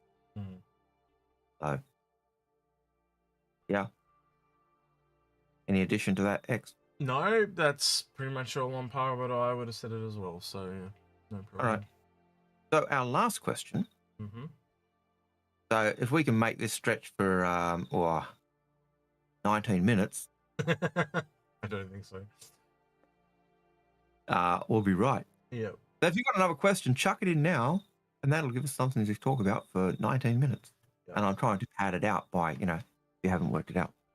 But the question from Direwolf6399 was, I own a Carrack, and I was thinking about upgrading to an Odyssey. What are your thoughts? That's something I've actually toyed with too. myself. Yeah, I know. And my thinking at the time was Carrack is one of the most popular big ships in the entire game, if not the most popular big ship. Back when they did that vote, we're going back a long way here though. The last vote we saw this was when the Vanguard came out, and it essentially went. I think it was Aurora, Mustang, Vanguard, and then Carrack or something like that. Now it's probably changed. We know the Cutter's in there. We know a few other things in there. But at the end of the day, you can take the Odyssey in the same earn down approach. You can take the Odyssey and earn down to a Carrack. It's going to be a lot harder to take Carrack and earn up. But same token, a lot of people, the gameplay of the Carrack is where it sits. So sometimes you've got to, this is where that head versus heart or that generalized information or advice comes in. The sensible person in me says get the Odyssey and earn down, but the heart person in me says, well, I like what the Carrack does though more than what the Odyssey does. So that and that's what it's going to come down to, isn't it? It's a head versus heart equation again. I can remember we were talking about. I think there was one of the episodes we were looking at which was better, Odyssey versus Carrack. And I was always of the opinion of the thought, for some reason, that they were the same, roughly the same size ship. You pulled them up, and I was gobsmacked. I could not believe how big the Odyssey was compared to the Carrack. And part of it was the hangar. It had a, whereas the Carrack has a snub hangar, the Odyssey has a size 2. So it's big enough for a fighter or a. It's essentially the same. It's essentially the same as the Polaris versus Perseus, isn't it? But it was. Yeah, exactly. It really did dwarf the Carrack. But the other thing was that you pointed out, I think, that the Odyssey had capital components, whereas the Polaris didn't. Yeah. And so. I know it's a little smaller than a Polaris, but fundamentally, I kind of see it in the same class. I really do. Like if you look at it, it is a little smaller. But I think the other part that I need to probably bring in is if I go, give me a second. If I remember this correctly, it's taller though. A little taller. Yeah. So again, if you kind of squished it in, they are relatively the same size. You're talking 140 to 168. I know that's 28 meters difference. That's a freelancer. But then again, you are talking, they're probably relatively similar. I don't know. I have to wait and see when they. I can just remember when we were doing the comparison. I was, they're basically the same. One does this, one does that, and you said, yeah, but this is such a bigger ship. Yeah. And I knew the hangars were different, but I didn't realize. And now I'm looking at it, I'm thinking that doesn't look as big as the difference that it was. The big thing comes in though, Eric, and this is the thing I pointed out to you at the time, is this will fit in a large hangar. This will not. Yeah. And that all of a sudden puts this Odyssey in a different kettle of fish. Category. Yeah. And the fact that it's got the larger hangar for ships that go in it also puts it in a different category. And the fact it's got capital components compared to the Carrack, that puts it in a different category. And this thing's covered in VTOLs too. It's clearly going down to a planet a lot more than the Carrack is and stuff like that. So, yeah, it's also then looking at the roles of the ship, and we always envisaged that the Odyssey was more a planetary survey ship, as opposed to a deep space explorer. And I think that's really the difference between the two ships. Yeah. And how you've got to look at. For me, I'm either going to get both. Or I'm going to get the Odyssey and earn down. I haven't quite decided. I've just brought the CPUs and set on them, so that's what I'm going to do. And I think based on what we'd say, I would imagine the Odyssey. If you can only get one, I think the Odyssey will probably give you more options. But my heart still says Carrack. Yeah, I think Carrack's going to speak to a lot more people. And again, I would agree. If I'm speaking heart over head, so to speak, I go Carrack. But my head definitely says Odyssey, and that's the internal debate I'm having with myself. If you can only have one, I think both you and I would say get Odyssey though, and earn down to a Carrack would be the more sensible choice. Like if we're speaking like pure money, statistics, common sense, that's the way to go. But if your heart overrules your head, it's going to be Carrick, and that's obviously the debate that your Direwolf is struggling with. So yeah, Direwolf, I put that back to you, mate. Yeah, head versus heart. Hey, Grim. Real quick question while you're here, by the way. So Grim's just showed up in Twitch chat. It says the Polaris might be larger than 168 meters. That measurement is based off the cutaway from the last year or so. It might have grown a tad with the further changes I may be made to the Browse Bridge. Excellent. You remember that image I got you to make, Grim, that was top down? That was the YT shipyard image one? Next time you do one, I'd like to get one with all the ships being side on as well. Because a lot of the ships from above, they look awesome, right? But then as soon as you put them side on, it totally changes the scale of the ships drastically. Like, so Kartwal, Santokiai, there are ships that look bigger than others, but then you look at them side on and you realize they're taller than they are fat and stuff like that. So I actually think you almost need, and you've got the ability to do that with what you've done here, right? So why not make a couple of them next time you put them out and go, here's the top view, here's the side view, and it just like, it's the type of thing, if you were ships. Yeah, if you know how you were doing your posters, the big, I've got them here somewhere. He sent us a couple of posters. I'll have to go grab them. Yeah. But they're the type of shit I'd put up on my wall and permanently keep up on the wall, like around my computer, because I can go, right, you know what I mean, and like check it. So I've had every ship in the game on it. There's a poster that I think a lot of people like, and you can almost make it double-sided, like one with top view, one with side view, or something like that. That'd be kind of mad. So just a tip. I said it earlier in the show, almost right at the start. I said if Grim turns up, I'll have to tell him. So yeah, there's me telling you. All right. So in YouTube, Matt P said, we missed his question. And we did.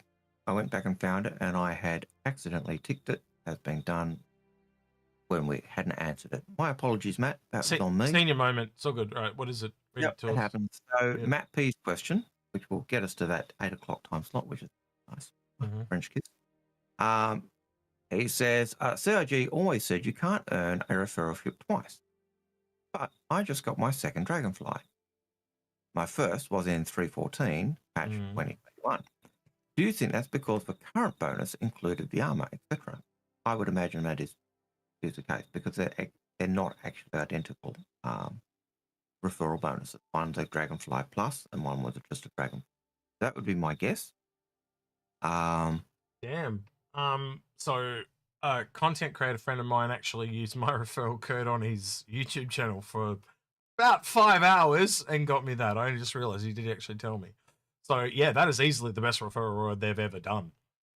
Yeah. That's because that red suit of armor is, I think it's like $20 on its own, plus the or is it $15? $15 plus 45. Was it 35? That's a $50 referral. Wow. Okay. That's a nice out. But I think that's why, even though they've said you can't earn a referral ship twice, I think that's part of it. Because in the past, if you've already got it in the past, you can't get it now. But because they're effectively two different packages, it works. Yeah, like Lemming saying there, you can earn different dragonflies from different promotions. So it's not so you can't earn the same Red Festival 2954 referral bonus twice, but you can earn 2955s or 2953 or whatever it's going to be. You can earn that again, right? So that's essentially what it is. It encourages you to keep getting. Citizen Ninja corrected me. It's a $54 USD value for the new referral rounds. That's easily the best one they've ever done. Easily. That's one. I said 50, but $1 off a Fury. That's pretty nice. That's pretty good. Yeah. And I actually own that armor and now tempted to sell it because now I get that one. Now you get a bit more credits back. Yeah. Woo. And CCU your Dragonfly up to something else as well. If you want. So I think you can do that. Well, that's the problem now. I've got to go now. Now I've got to go find another CCU chain. What the hell am I going to turn this into this time? Yeah. I don't know. Well, you've got that problem with your Carrick. I think the biggest problem I have is I have too many generous people that offer me rare CCUs and tempt me into doing things I should not. It's so evil. The last one I got offered was an F7A.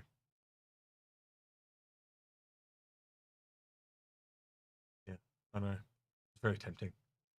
But I didn't know what to do. Like. Well, you know, you felt like abuse of power. You can solve your Odyssey carry problem. Perfect. No, but that's the problem. As Lemming will attest, I've got 6 chains going up to a Polaris.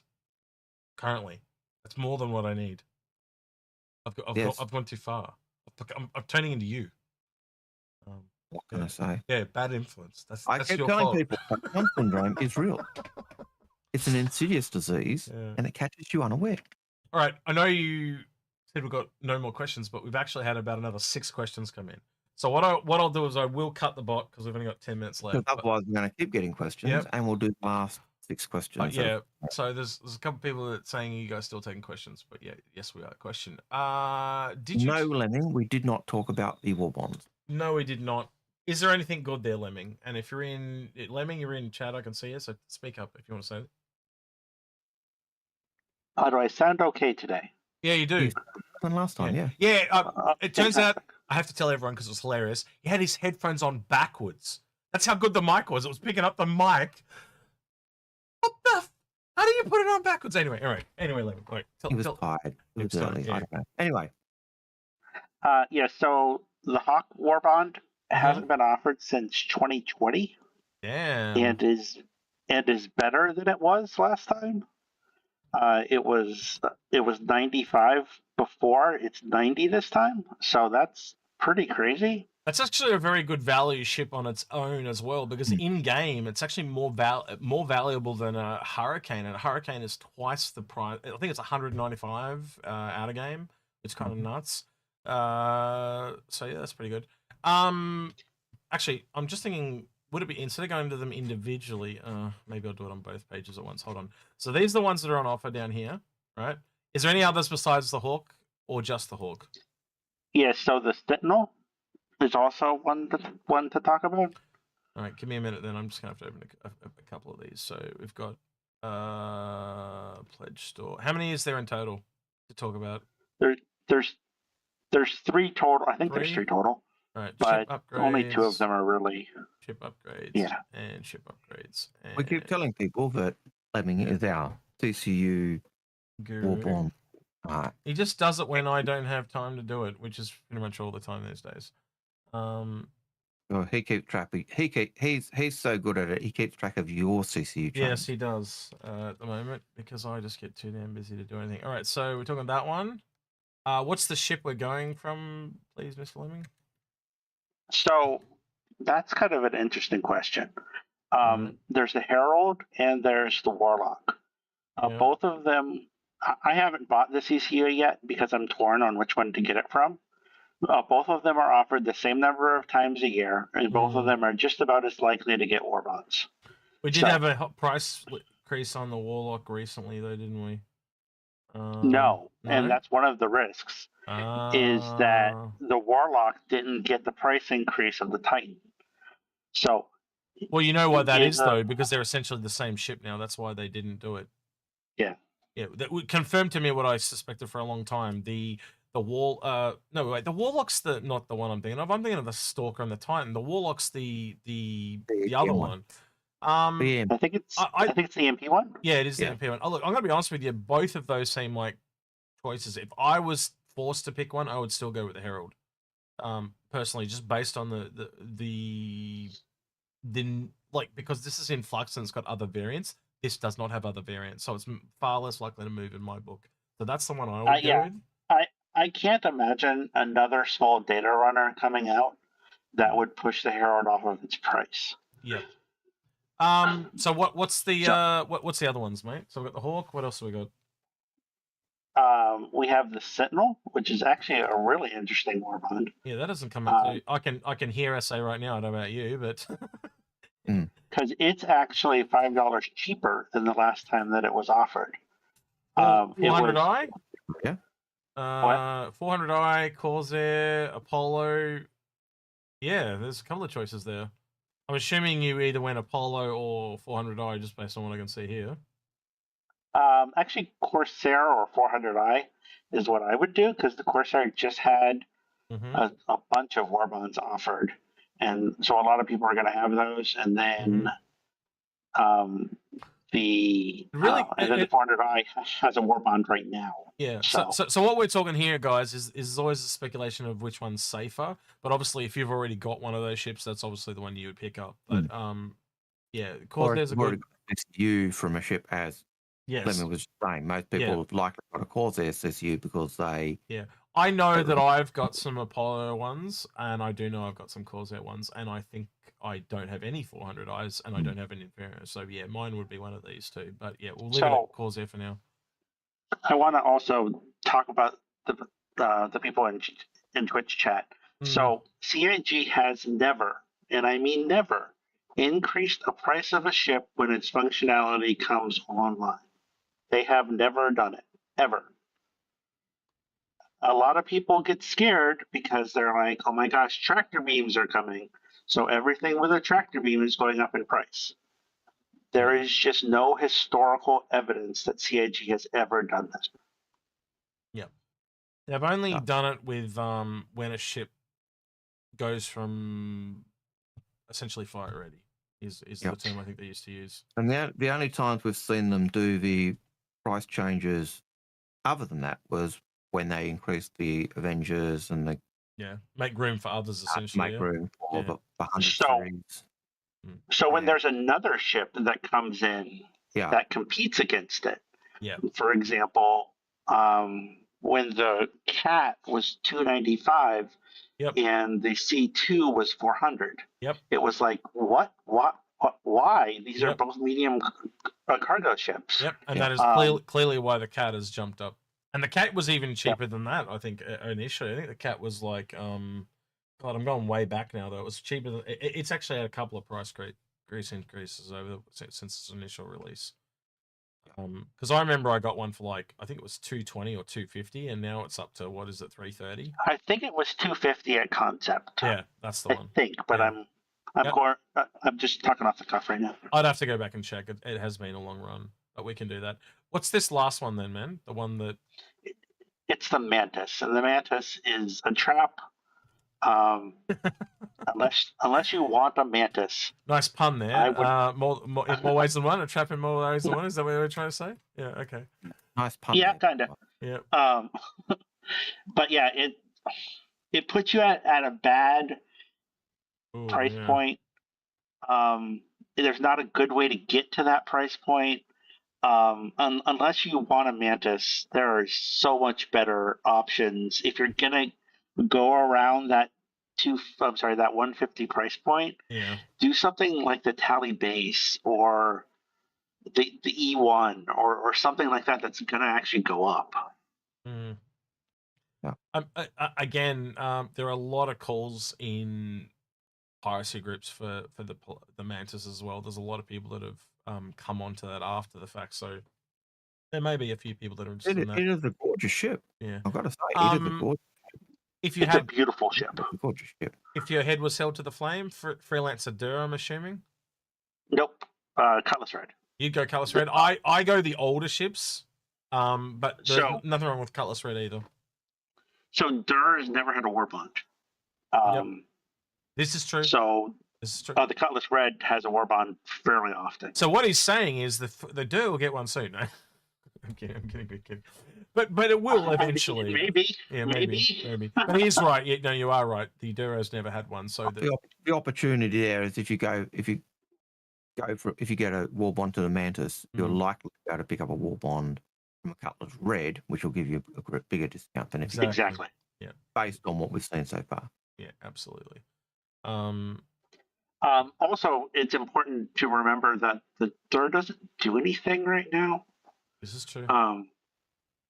It doesn't even. I don't even think it has extra fuel. I could be wrong about that. It might not in game, but eventually it will. It actually has extra fuel pods on the side and stuff like that. Again, so many ships that don't do what they're meant to do, but as they start to work on them now, you'll start to see them all come into their own little niches. Like as we were saying earlier in the show, I'd expect all freelancers to essentially work the same when they come out, but over what the next over time they'll all move into their own little niches. It's the same thing with the cutter. When the cutter first came out and had that massive fuel canister, I guarantee you eventually one of them will have a bigger fuel canister than the others because of the way they're built.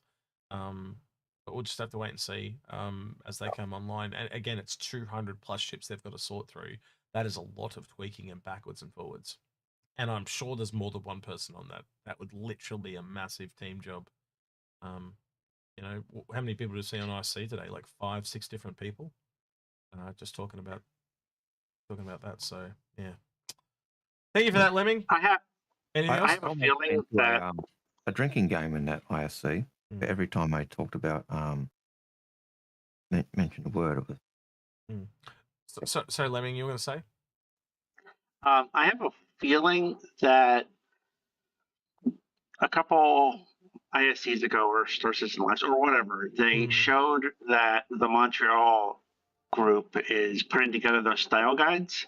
I have a feeling that a lot of those looking at the older ships is going to be sent to Montreal, because if they're making that style guide, they're going to be able to make sure that everything kind of looks like it too. So it's well, I think it's a little bit deeper than that, right? Because you've got Crusaders are more of a newer manufacturer than some of the others. Like it's like when you and I were talking about RSI. Like RSI goes over 900 years, Anvil goes over 600 years, and then you get new ones like Consolidated Outland that have only been around for Algared. How old's Consolidated Outland in lore? They're a lot newer, aren't they? It's certainly really new. Yeah. So again, your style depth, so to speak, will be based on how long you've been around, right? And at the moment, it looks like there's going to be like, you know, at least 4 to 5 different periods of time for just RSI, right? But again, if you were to just roughly say, well, wouldn't it be once every 100 years? That's not necessarily true either, because you'll have events in there that would have thrown things out. There might have been a 100-year period where they didn't make any ships because they were financially at a loss. You don't know the full lore. They can make up whatever they want to limit or increase things. So the point I'm trying to get at is they're not going to be one flat style.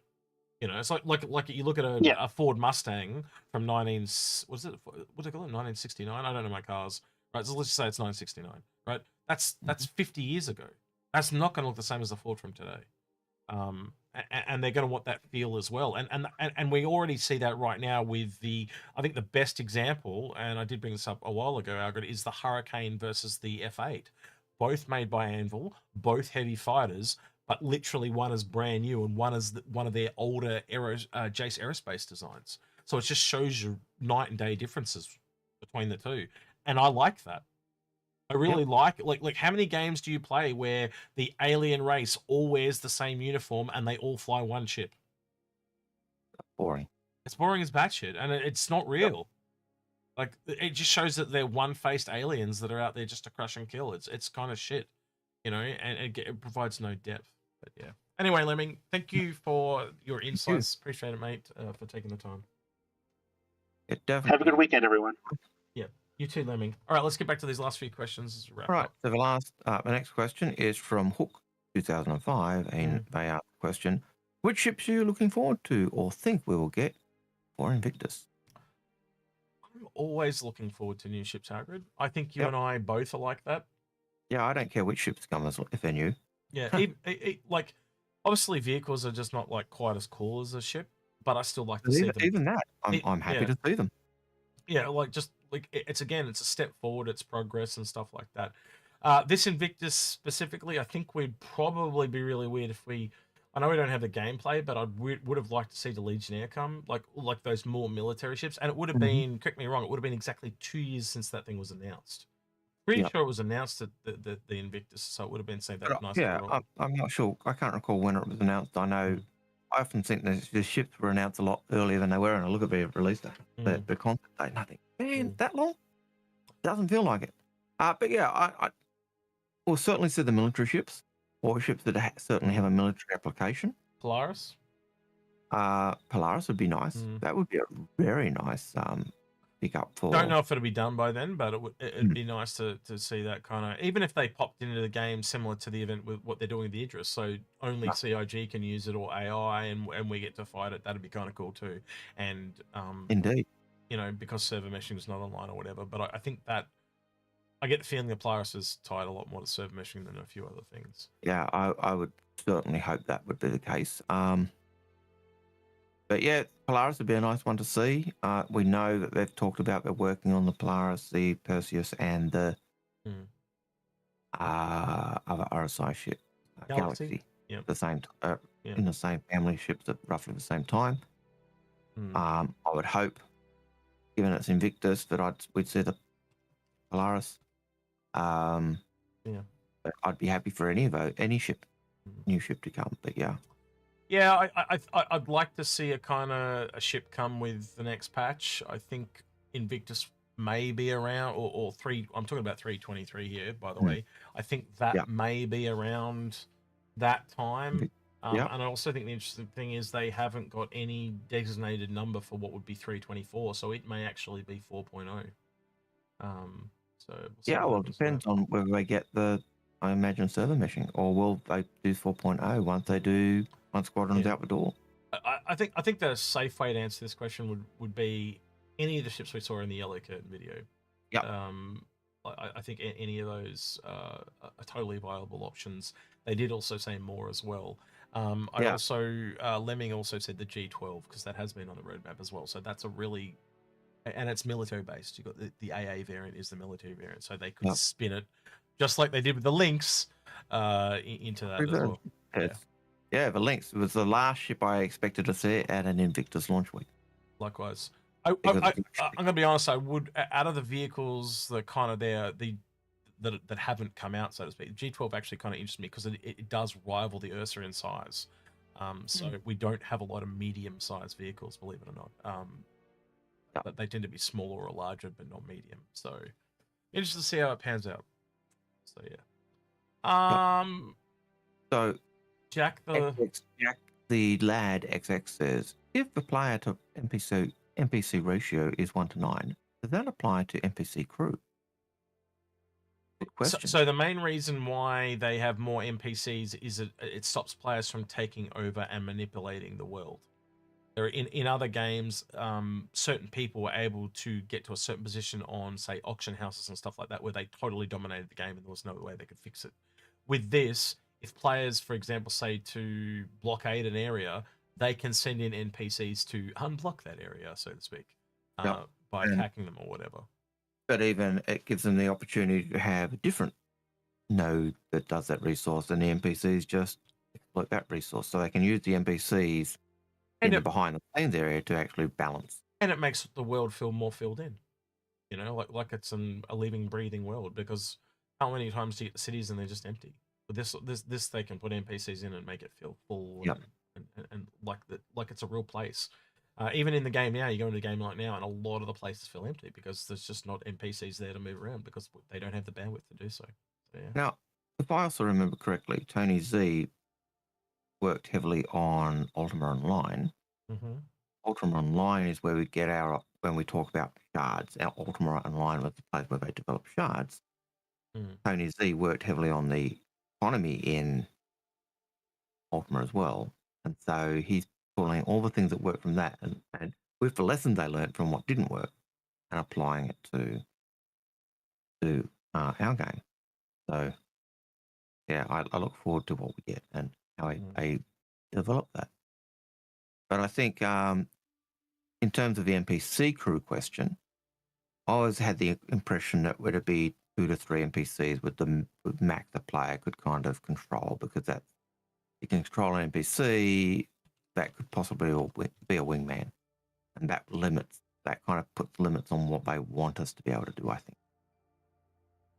Could they change it and make it we can have multiple, but we can only have X number of wingmen? Yeah, sure. But how are we going to do that? I don't know. Any other thoughts? No, you can see it working. Edison Scott. Given the incoming changes that will further complicate multi-crew, such as MM, engineering, Maelstrom, etc., do you see smaller starships being more valuable to solo-only players? You answer that one. You can see I'm working. I don't think so. I think starter ships are basically your starter ship.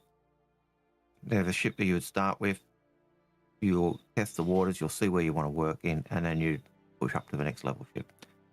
There are plenty of advanced starters that are still solo player ships, or even ships that are multi-crew that can function very comfortably as a solo player. I think some ships that come to mind straight off the cuff are things like the Cutlass. I even go as far as saying I think a Connie and a Freelancer fit into that category.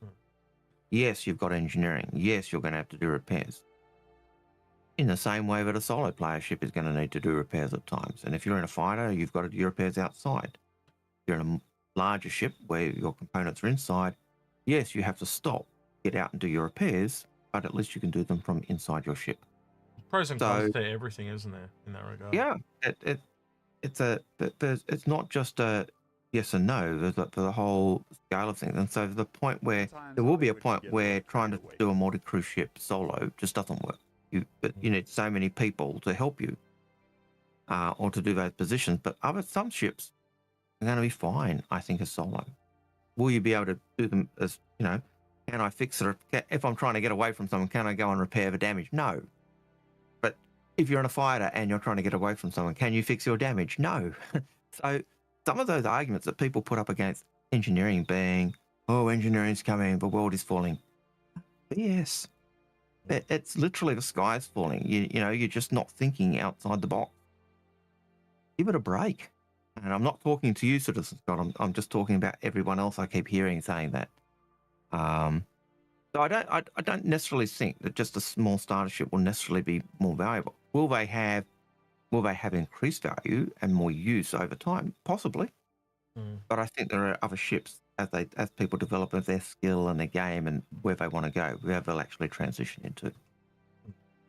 Any thoughts on that, X? No, I kind of agree with everything you said. It's really going to come down to what the gameplay that solo player is after at the end of the day.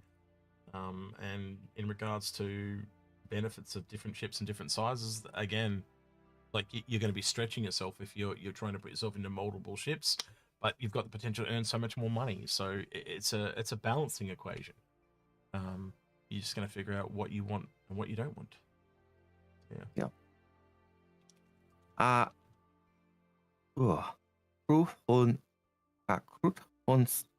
Solas.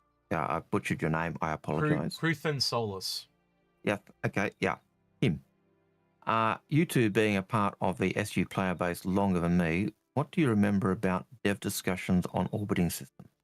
Moons orbiting their planet and planet orbiting the sun. Will it happen? Eventually, yeah. Yeah. They even talked about when you warp between two planets, because you have to warp to where the planet's going to be, you'll actually it'll have to actually work out where it's going to be so you can travel there in a short line, and you may have to wait because where it'll be when you start to warp will be through a sun and stuff like that. They talked about a whole bunch of different things over the years, and the Lagrange points being, it might cost X to get to X Lagrange point, but at certain times it's going to be significantly cheaper because the planet's going to be there, and then the Lagrange points that are closer to the jump points, it'll come to that Lagrange point, but the planet might be on the other side of the system, which makes it. I think the only thing that I don't ever remember them specifically talking about, but I assume it has to be a thing, and you correct me if you think I'm wrong on this, Algared, or completely off the mark. But just like real planets in our own solar system, they also rotate at different speeds, right? So I would expect Microtech to say rotate a lot slower than Hurston, right? So like in our own solar system, Mercury rotates really, really fast, where Pluto is ridiculously slow. I think it's like, I'd have to look it up, but I think Mercury's like 4 days or something ridiculous, and Pluto's like 120 years. They're significantly different times depending on where they are in the system. So again, you're going to have an event that, ironically, being so far out, like Microtech at the moment, it's kind of a disadvantage. All of a sudden, it becomes an advantage because you're not moving as fast, right? Where the one on the Hurston's going to be rotating, so got a lot more confusing things where a bit more planning as to when you visit them. Exactly. But for something, and that's where your transfer hubs become really important, because I can come to my transfer hub, like Kovalek Station. When you've got those working, you go there, that's a fixed location. and then that from there they'd be transferring the. Okay, so I have to address this. Someone called Machiavelli in chat has asked me specifically. It says, Execute. How can the Polaris help me earn a Perseus quicker? I don't understand why I wouldn't just buy the Perseus I want. Right? Yep, you can do that if you want. Go right ahead. But from a general best practice type of thing, or generalist advice, or general financial advice, the bigger a ship, the bigger quests it'll be able to do, the bigger financial rewards it'll have. So the quicker you have the ability to earn money, so the quicker you can go buy other things. Now, if you're buying things behind you, they're cheaper. So therefore, having a big ship and buying an Aurora will be way quicker than taking an Aurora trying to earn a big ship. It's exactly the same thing. A Perseus is one step behind a Polaris, so it'll be a lot harder to earn a Perseus and go buy a Polaris than buy a Polaris and earn a Perseus. It's just that simple. And Algared and I have seen this in game. Algared will tell you about, he went and did a Xeno threat, he did an Aurora, he did a Retaliator. He earned roughly 6 times the amount of money in a Retaliator over the Aurora, right? So you put all that math, I'm being rough math here, right? Yeah. But you basically, and that was doing essentially the same mission. We know there are going to be missions for every single ship you got to do. And again, yes, you may have to share some of that money with other people, but again, if you're in a crew, why wouldn't you be earning money as a crew to earn other ships as well? So it all pans out. And again, on certain ships, you'll be able to struggle and do single player missions on a multi-crew ship as well. So again, instead of buying both, you're generally better to buy the more expensive one and earn down. That's all we've ever said this whole time. But some people get it in their head that we're telling them to buy certain ships. No, we're not telling people to buy certain ships. We're trying to advise you, if you want both, buy the more expensive one, because you're essentially going to get the second one heaps quicker. And if you got to make a choice at that point, we'd say get the Polaris, because the Polaris is like, a cheapest at $25 different. And you might say this is our opinion, and for the longest time it was our opinion, but there are literally facts now in game pointing to this. Time and time again, we see the pricing of ships, and the in-game price to buy those ships is going up. Yeah. Now, that patch. Says that the Perseus, one of the guys, Martin Schimmel, says that the Perseus you only need a small crew. Both ships have a minimum crew of 6. Yeah. So that argument is totally BS. Yeah. If you have more crew on a Polaris, you can actually make it more efficient. So you'd almost argue that the Polaris is more scalable than the Perseus, because the Perseus has a minimum and max of 6. Whereas the Polaris has minimum 6, max of 14. Yeah. The point is, like, we did this earlier, and you obviously wasn't here, Machiavelli. But we, oh man, I think I've closed it, but we actually had it open, right? And we were, I haven't flicked it over. Hang on. Yeah, I flicked it over. We actually had it here, right? And you can look, there's a $75 difference between these two ships, but there's a 70-meter difference between the two of them, right? And they are different roles. But again, there's no way,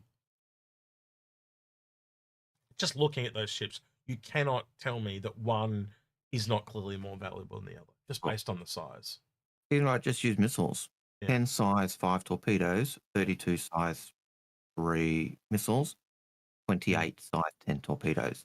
So one's got missiles and torpedoes, one's got just size 5 torpedoes. I haven't heard anything from Machiavelli, but Machiavelli, does that clear anything up for you, man? Like, just answer in chat, just say yes or no. I'm not going to, if you say no, I'm not going to go over it, but I just want to know that you heard us, that's all. Just say, yeah, I heard you, or something like that, because this is like the third time we've talked about this today. But that's fine, if you don't understand it, that's totally cool, but yeah, it's just, again, generalized financial advice. You have to be general. Anyway. Yeah, so Citizen Scott's kind of answering this for us as well, but you're still going to take 6 people out regardless, don't you? So you're still going to find 6 people. Yeah. But again, it's going to be a lot. Again, even if and industry ships are probably a better example of this than combat ships, right? But if you can take, say you take out an Orion, right, and you do it in safe space, or maybe even you and one mate, and one mate is just covering you an escort, you can struggle through, get that one mission done, and then the payout from that would be astronomically high, to the point that you could probably walk out and just buy an Arastra. Not even joking, right, when I say that. Like, the scale that you earn this at is insane. Like, as Algared example of test suit, 6 times the difference going from an Aurora to a Retaliator. And that's not even a capital. That's from a small to a large, so it is a fairly big jump. But just say it was 2 times for a medium and then 6 times for a Retaliator. Imagine what it's going to be when you get into these capital ships like Orions and stuff like that. Can you imagine how much an Orion's going to make over an Arastra? And again, we've done this in other streams too, Algared, haven't we? Like, people thought we were crazy when we said the Arastra is not as good as the Orion. Yet they were the same price, so people just assumed they were the same. Like, you put them next to each other, and you go, yeah, six times the size. Right now here again, if you do it from a top-down view, this is another thing we were talking about earlier. If you go just the top view, right? Okay, so it's basically 3 times the size. Wrong. Because as soon as you go side on, it's 6 times the size. Look how big this thing is. Yeah. And that's not even including all the saddlebags. It is a behemoth. It is going to eat so much more. And we're only talking, I think they, the Arastra was 5 to 8, and this thing is that what it was? Was originally similar to that. But the point is, there's only like 2 more recruit required for the Orion. Yeah. 5 to 8 for the Orion currently is on what the Matrix Life listed as. From memory. Yeah. I'll double check that just to make sure I remember. Right. Yes, we are talking about buying them in-game Machiavelli. That's exactly what we're talking about. So essentially, like, instead of buying every ship in the game under the sun, just buy one big ship and you kind of can earn all the ones underneath it far quicker, right? And we again, like, if you're going to spend money, what we are recommending here is the best way to spend money. That's essentially what we're trying to do. You can buy everything if you want. Go nuts, you know. But again, we're trying to allow you to get more for less. That's kind of what we do here, right? We help people with CCUs. We help, you know, like Algared and I were talking earlier. Both Algared and I own the Perseus, by the way, but we got it for $300. We can justify at that price. We cannot justify the price at $675. By the way, me and Algared don't have the Polaris for $750 either. I think, was it about $400 you and I got it for, around that price? We got it around that price, yeah. So, like, we got it heaps cheaper, but again, we can justify that at those savings.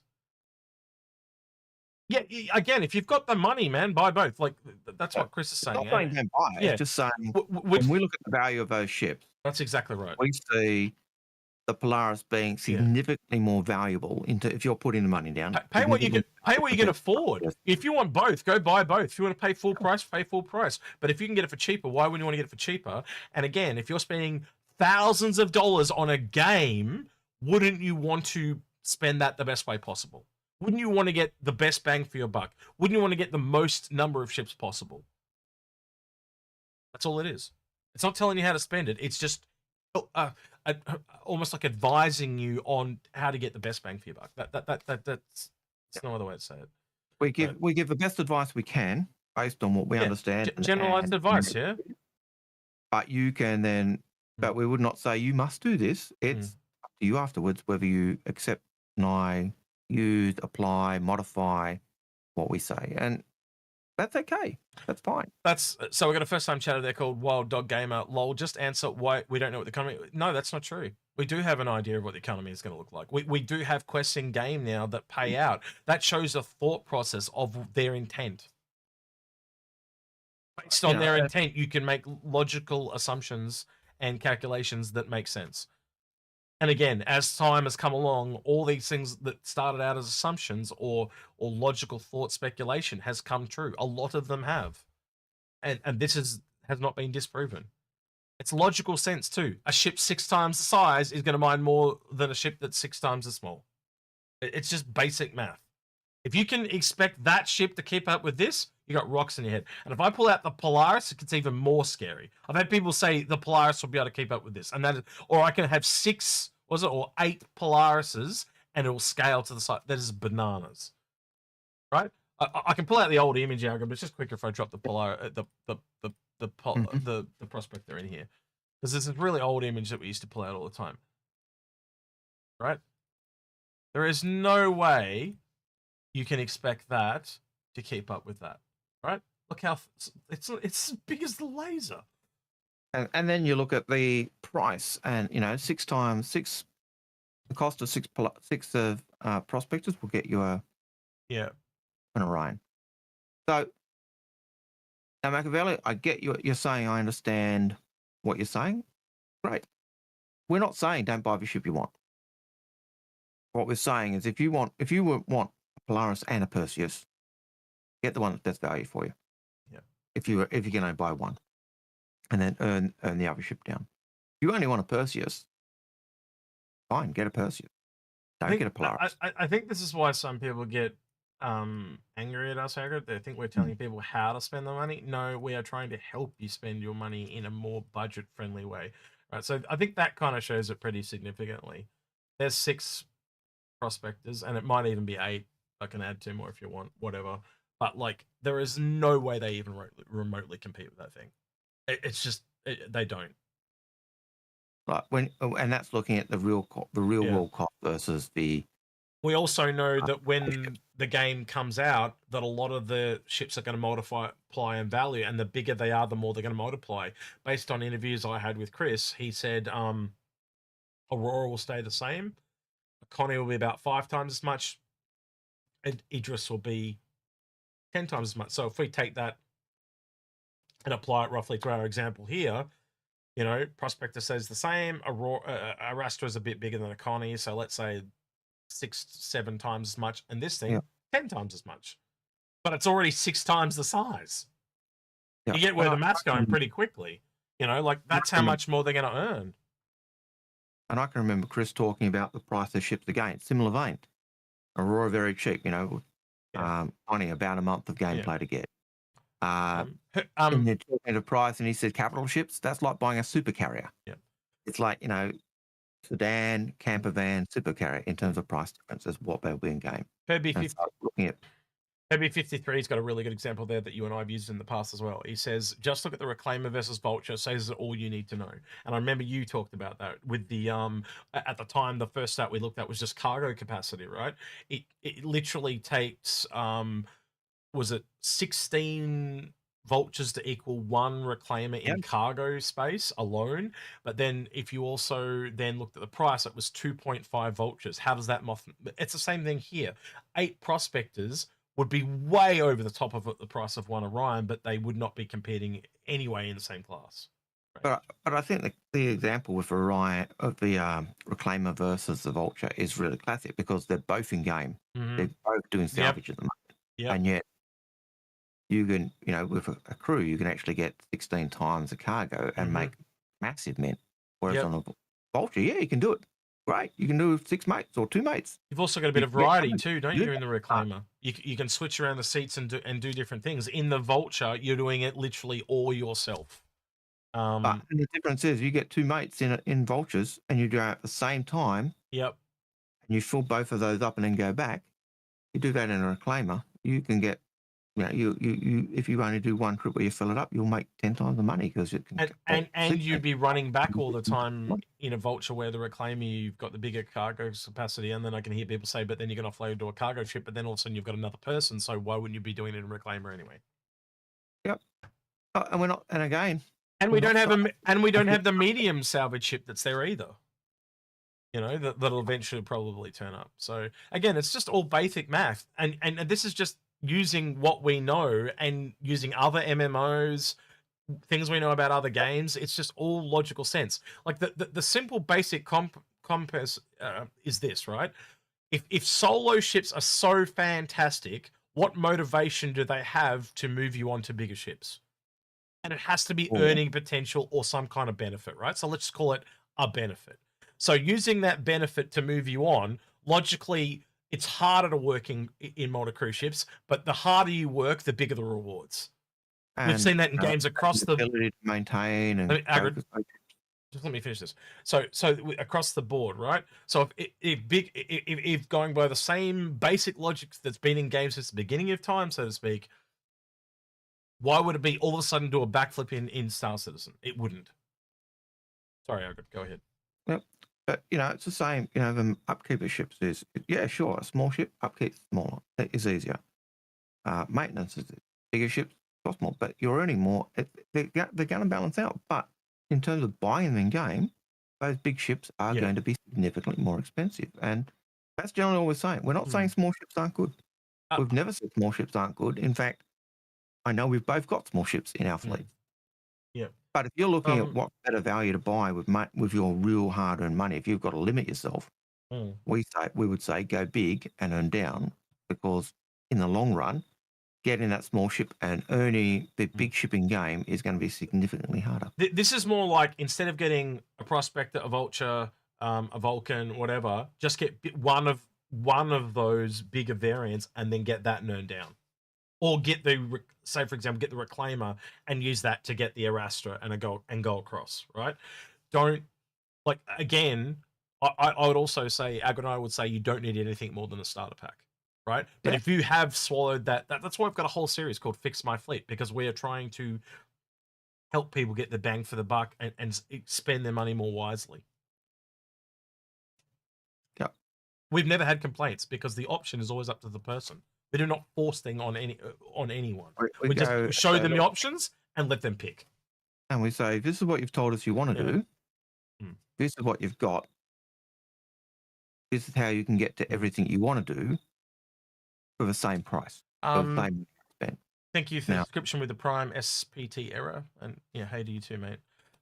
Lemming also stated earlier too, and I kind of agree with him, it shouldn't be impossible to do things, and I assume he means in both a small and a bigger ship, but doing it with less crew or, you know, lots of smaller ships, he said it should be inefficient. And that's exactly how it is right now. And that's how it should be.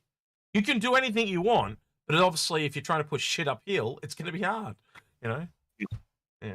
All right, I think we've got one last question, Agard. Shall we move on to that? I do believe we do. And that is from Zeras, and Zeras says, would you say, considering that the Carrack has modules available, but the Odyssey does not, does this also have an impact on your decision? I'm also struggling to choose. It does, but again, most modules I've seen so far, right? And Agard, you can agree to disagree with me on this if you want, but because I know you and I have kind of agreed and disagreed on this in the past. Yeah, we've talked this over many times. So. Yeah, and again, this is just speculation on our part, but I thoroughly believe if you look what it already has, the modules expand what it already has, right? So it has a cartography room, it has a repair bay type of thing, it has a medical bay, and it has the cargo pods, right? I assume most of the modules will be expansions of that. So maybe there's some kind of repair bay that you can drop off and help people. There's some kind of medical bay that you can drop off and help people. There's some kind of research type of thing you can drop off or whatever. I don't necessarily think it's going to be for vehicle transportation.